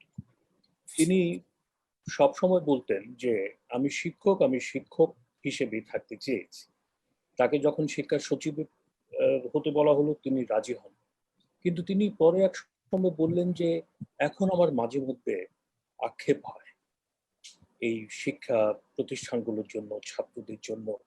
এই অবস্থায় কি আমি সত্যি সত্যি শিক্ষকতা করে আগের মতো আর পরিতৃপ্তি পাচ্ছি? আমাদের ভাষা ব্যবহারের নৈরাজ্যের জন্য তিনি খুব পীড়িত বোধ করতেন। বাংলাদেশে ভাষার ব্যবহারের যে নৈরাজ্য সেটি দূর করবার জন্য আমাদের উচ্চ আদালত বলেছিল যে অধ্যাপক আনিসুজ্জামানের নেতৃত্বে একটি কমিটি করা হোক, ভাষা ব্যবহারের ক্ষেত্রে নৈরাজ্য, বিশেষ করে ইংরেজি বাংলা মিশিয়ে বাংলা বলা, বিভিন্ন গণমাধ্যমে বাংলা ভাষার যে একটি কদর্য চেহারা দেখা যাচ্ছে সেটি নিরসনের জন্য। সেই কমিটি দুইটি সভা হয়েছিল, কিন্তু যেটা হয় যে এটা কোনো কার্যকারিতা আমরা দেখিনি। তা এটা নিয়ে একটা আক্ষেপ ছিল। এবং আমাদের বিশেষ করে বিশ্ববিদ্যালয় এবং অন্যান্য শিক্ষা প্রতিষ্ঠানে শিক্ষকদের মধ্যে যে মূল্যবোধের অবক্ষয় ঘটেছে এটি তাকে বেশ পীড়িত করত। এবং রাষ্ট্রক্ষেত্রে যে নৈরাজ্য এবং যে অসহিষ্ণুতা সেটিও তাকে বেশ পীড়িত করত। তিনি সেগুলো বলতেন ব্যক্তিগত আলাপচারিতায়। তিনি যেভাবে অত্যন্ত প্রচ্ছন্নভাবে অনেক পড়া কথা বলেন সেভাবে বলেছেন। কিন্তু আমার মনে হয় যে আমিও আবুল মোমেনের সঙ্গে একমত যে তার প্রতি শ্রদ্ধা প্রদর্শনের যথার্থ উপায় হবে যে তিনি যেই বাংলাদেশটাকে করতে চেয়েছিলেন, যে বাংলাদেশের স্বপ্ন তিনি দেখেছিলেন, সেই বাংলাদেশটাকে যদি আমরা গড়ে তোলার ক্ষেত্রে সবাই আবার সংকল্পবদ্ধ হই, ব্রতী হই, তাহলেই অধ্যাপক আনিসুজ্জামানের প্রতি আমরা যথার্থ শ্রদ্ধা দেখাতে পারব। ধন্যবাদ অধ্যাপক গোলাম মোস্তফা। আমি অধ্যাপক পবিত্র সরকারের কাছে আসতে চাই। আপনার বক্তব্যের মধ্য দিয়ে অনুষ্ঠানের আনুষ্ঠানিক সমাপ্তি ঘটবে। অধ্যাপক পবিত্র সরকার, আপনার শেষ কথাটি যদি বলেন অধ্যাপক আনিসুজ্জামান স্মরণে। আমি যেটুকু বলতে চাই, আমি এখনো মানুষটিকে ভুলতে পারি না। তার দেশকালে, তার দান, তার প্রজ্ঞা, তার গবেষণা, এ সমস্ত ঠিকই আছে, কিন্তু সমস্ত মানুষের মধ্যে প্রায় নিজেকে অনুপস্থিত করে রাখা, কখনোই আরোপ করা নয়, কি কথাবার্তায়, কি ব্যবহারে। এই যে এত বড় একটা লোক ছিলেন অথচ সেটা কখনো চারপাশের মানুষদের উপর আরোপ করতেন না, এই ব্যক্তিত্বের এই ধরনটা আমাকে এখনো মুগ্ধ করে।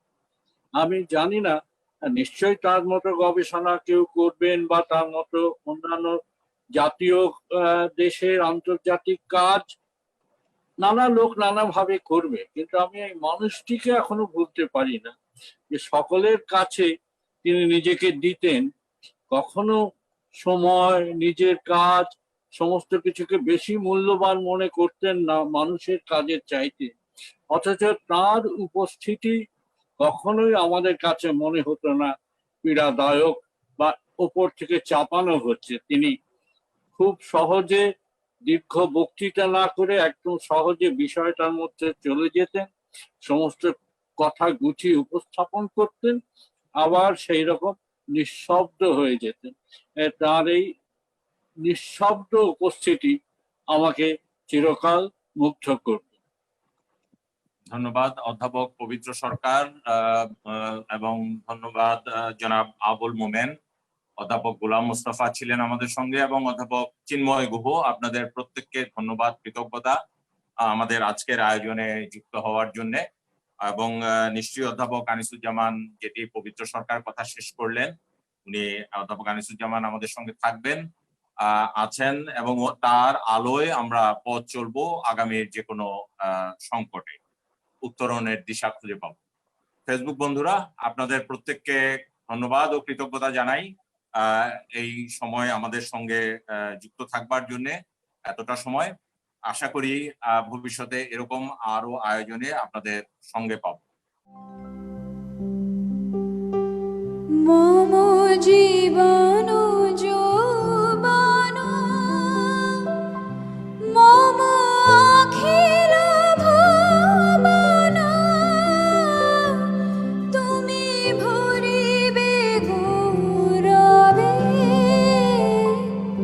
নিশীথিনী।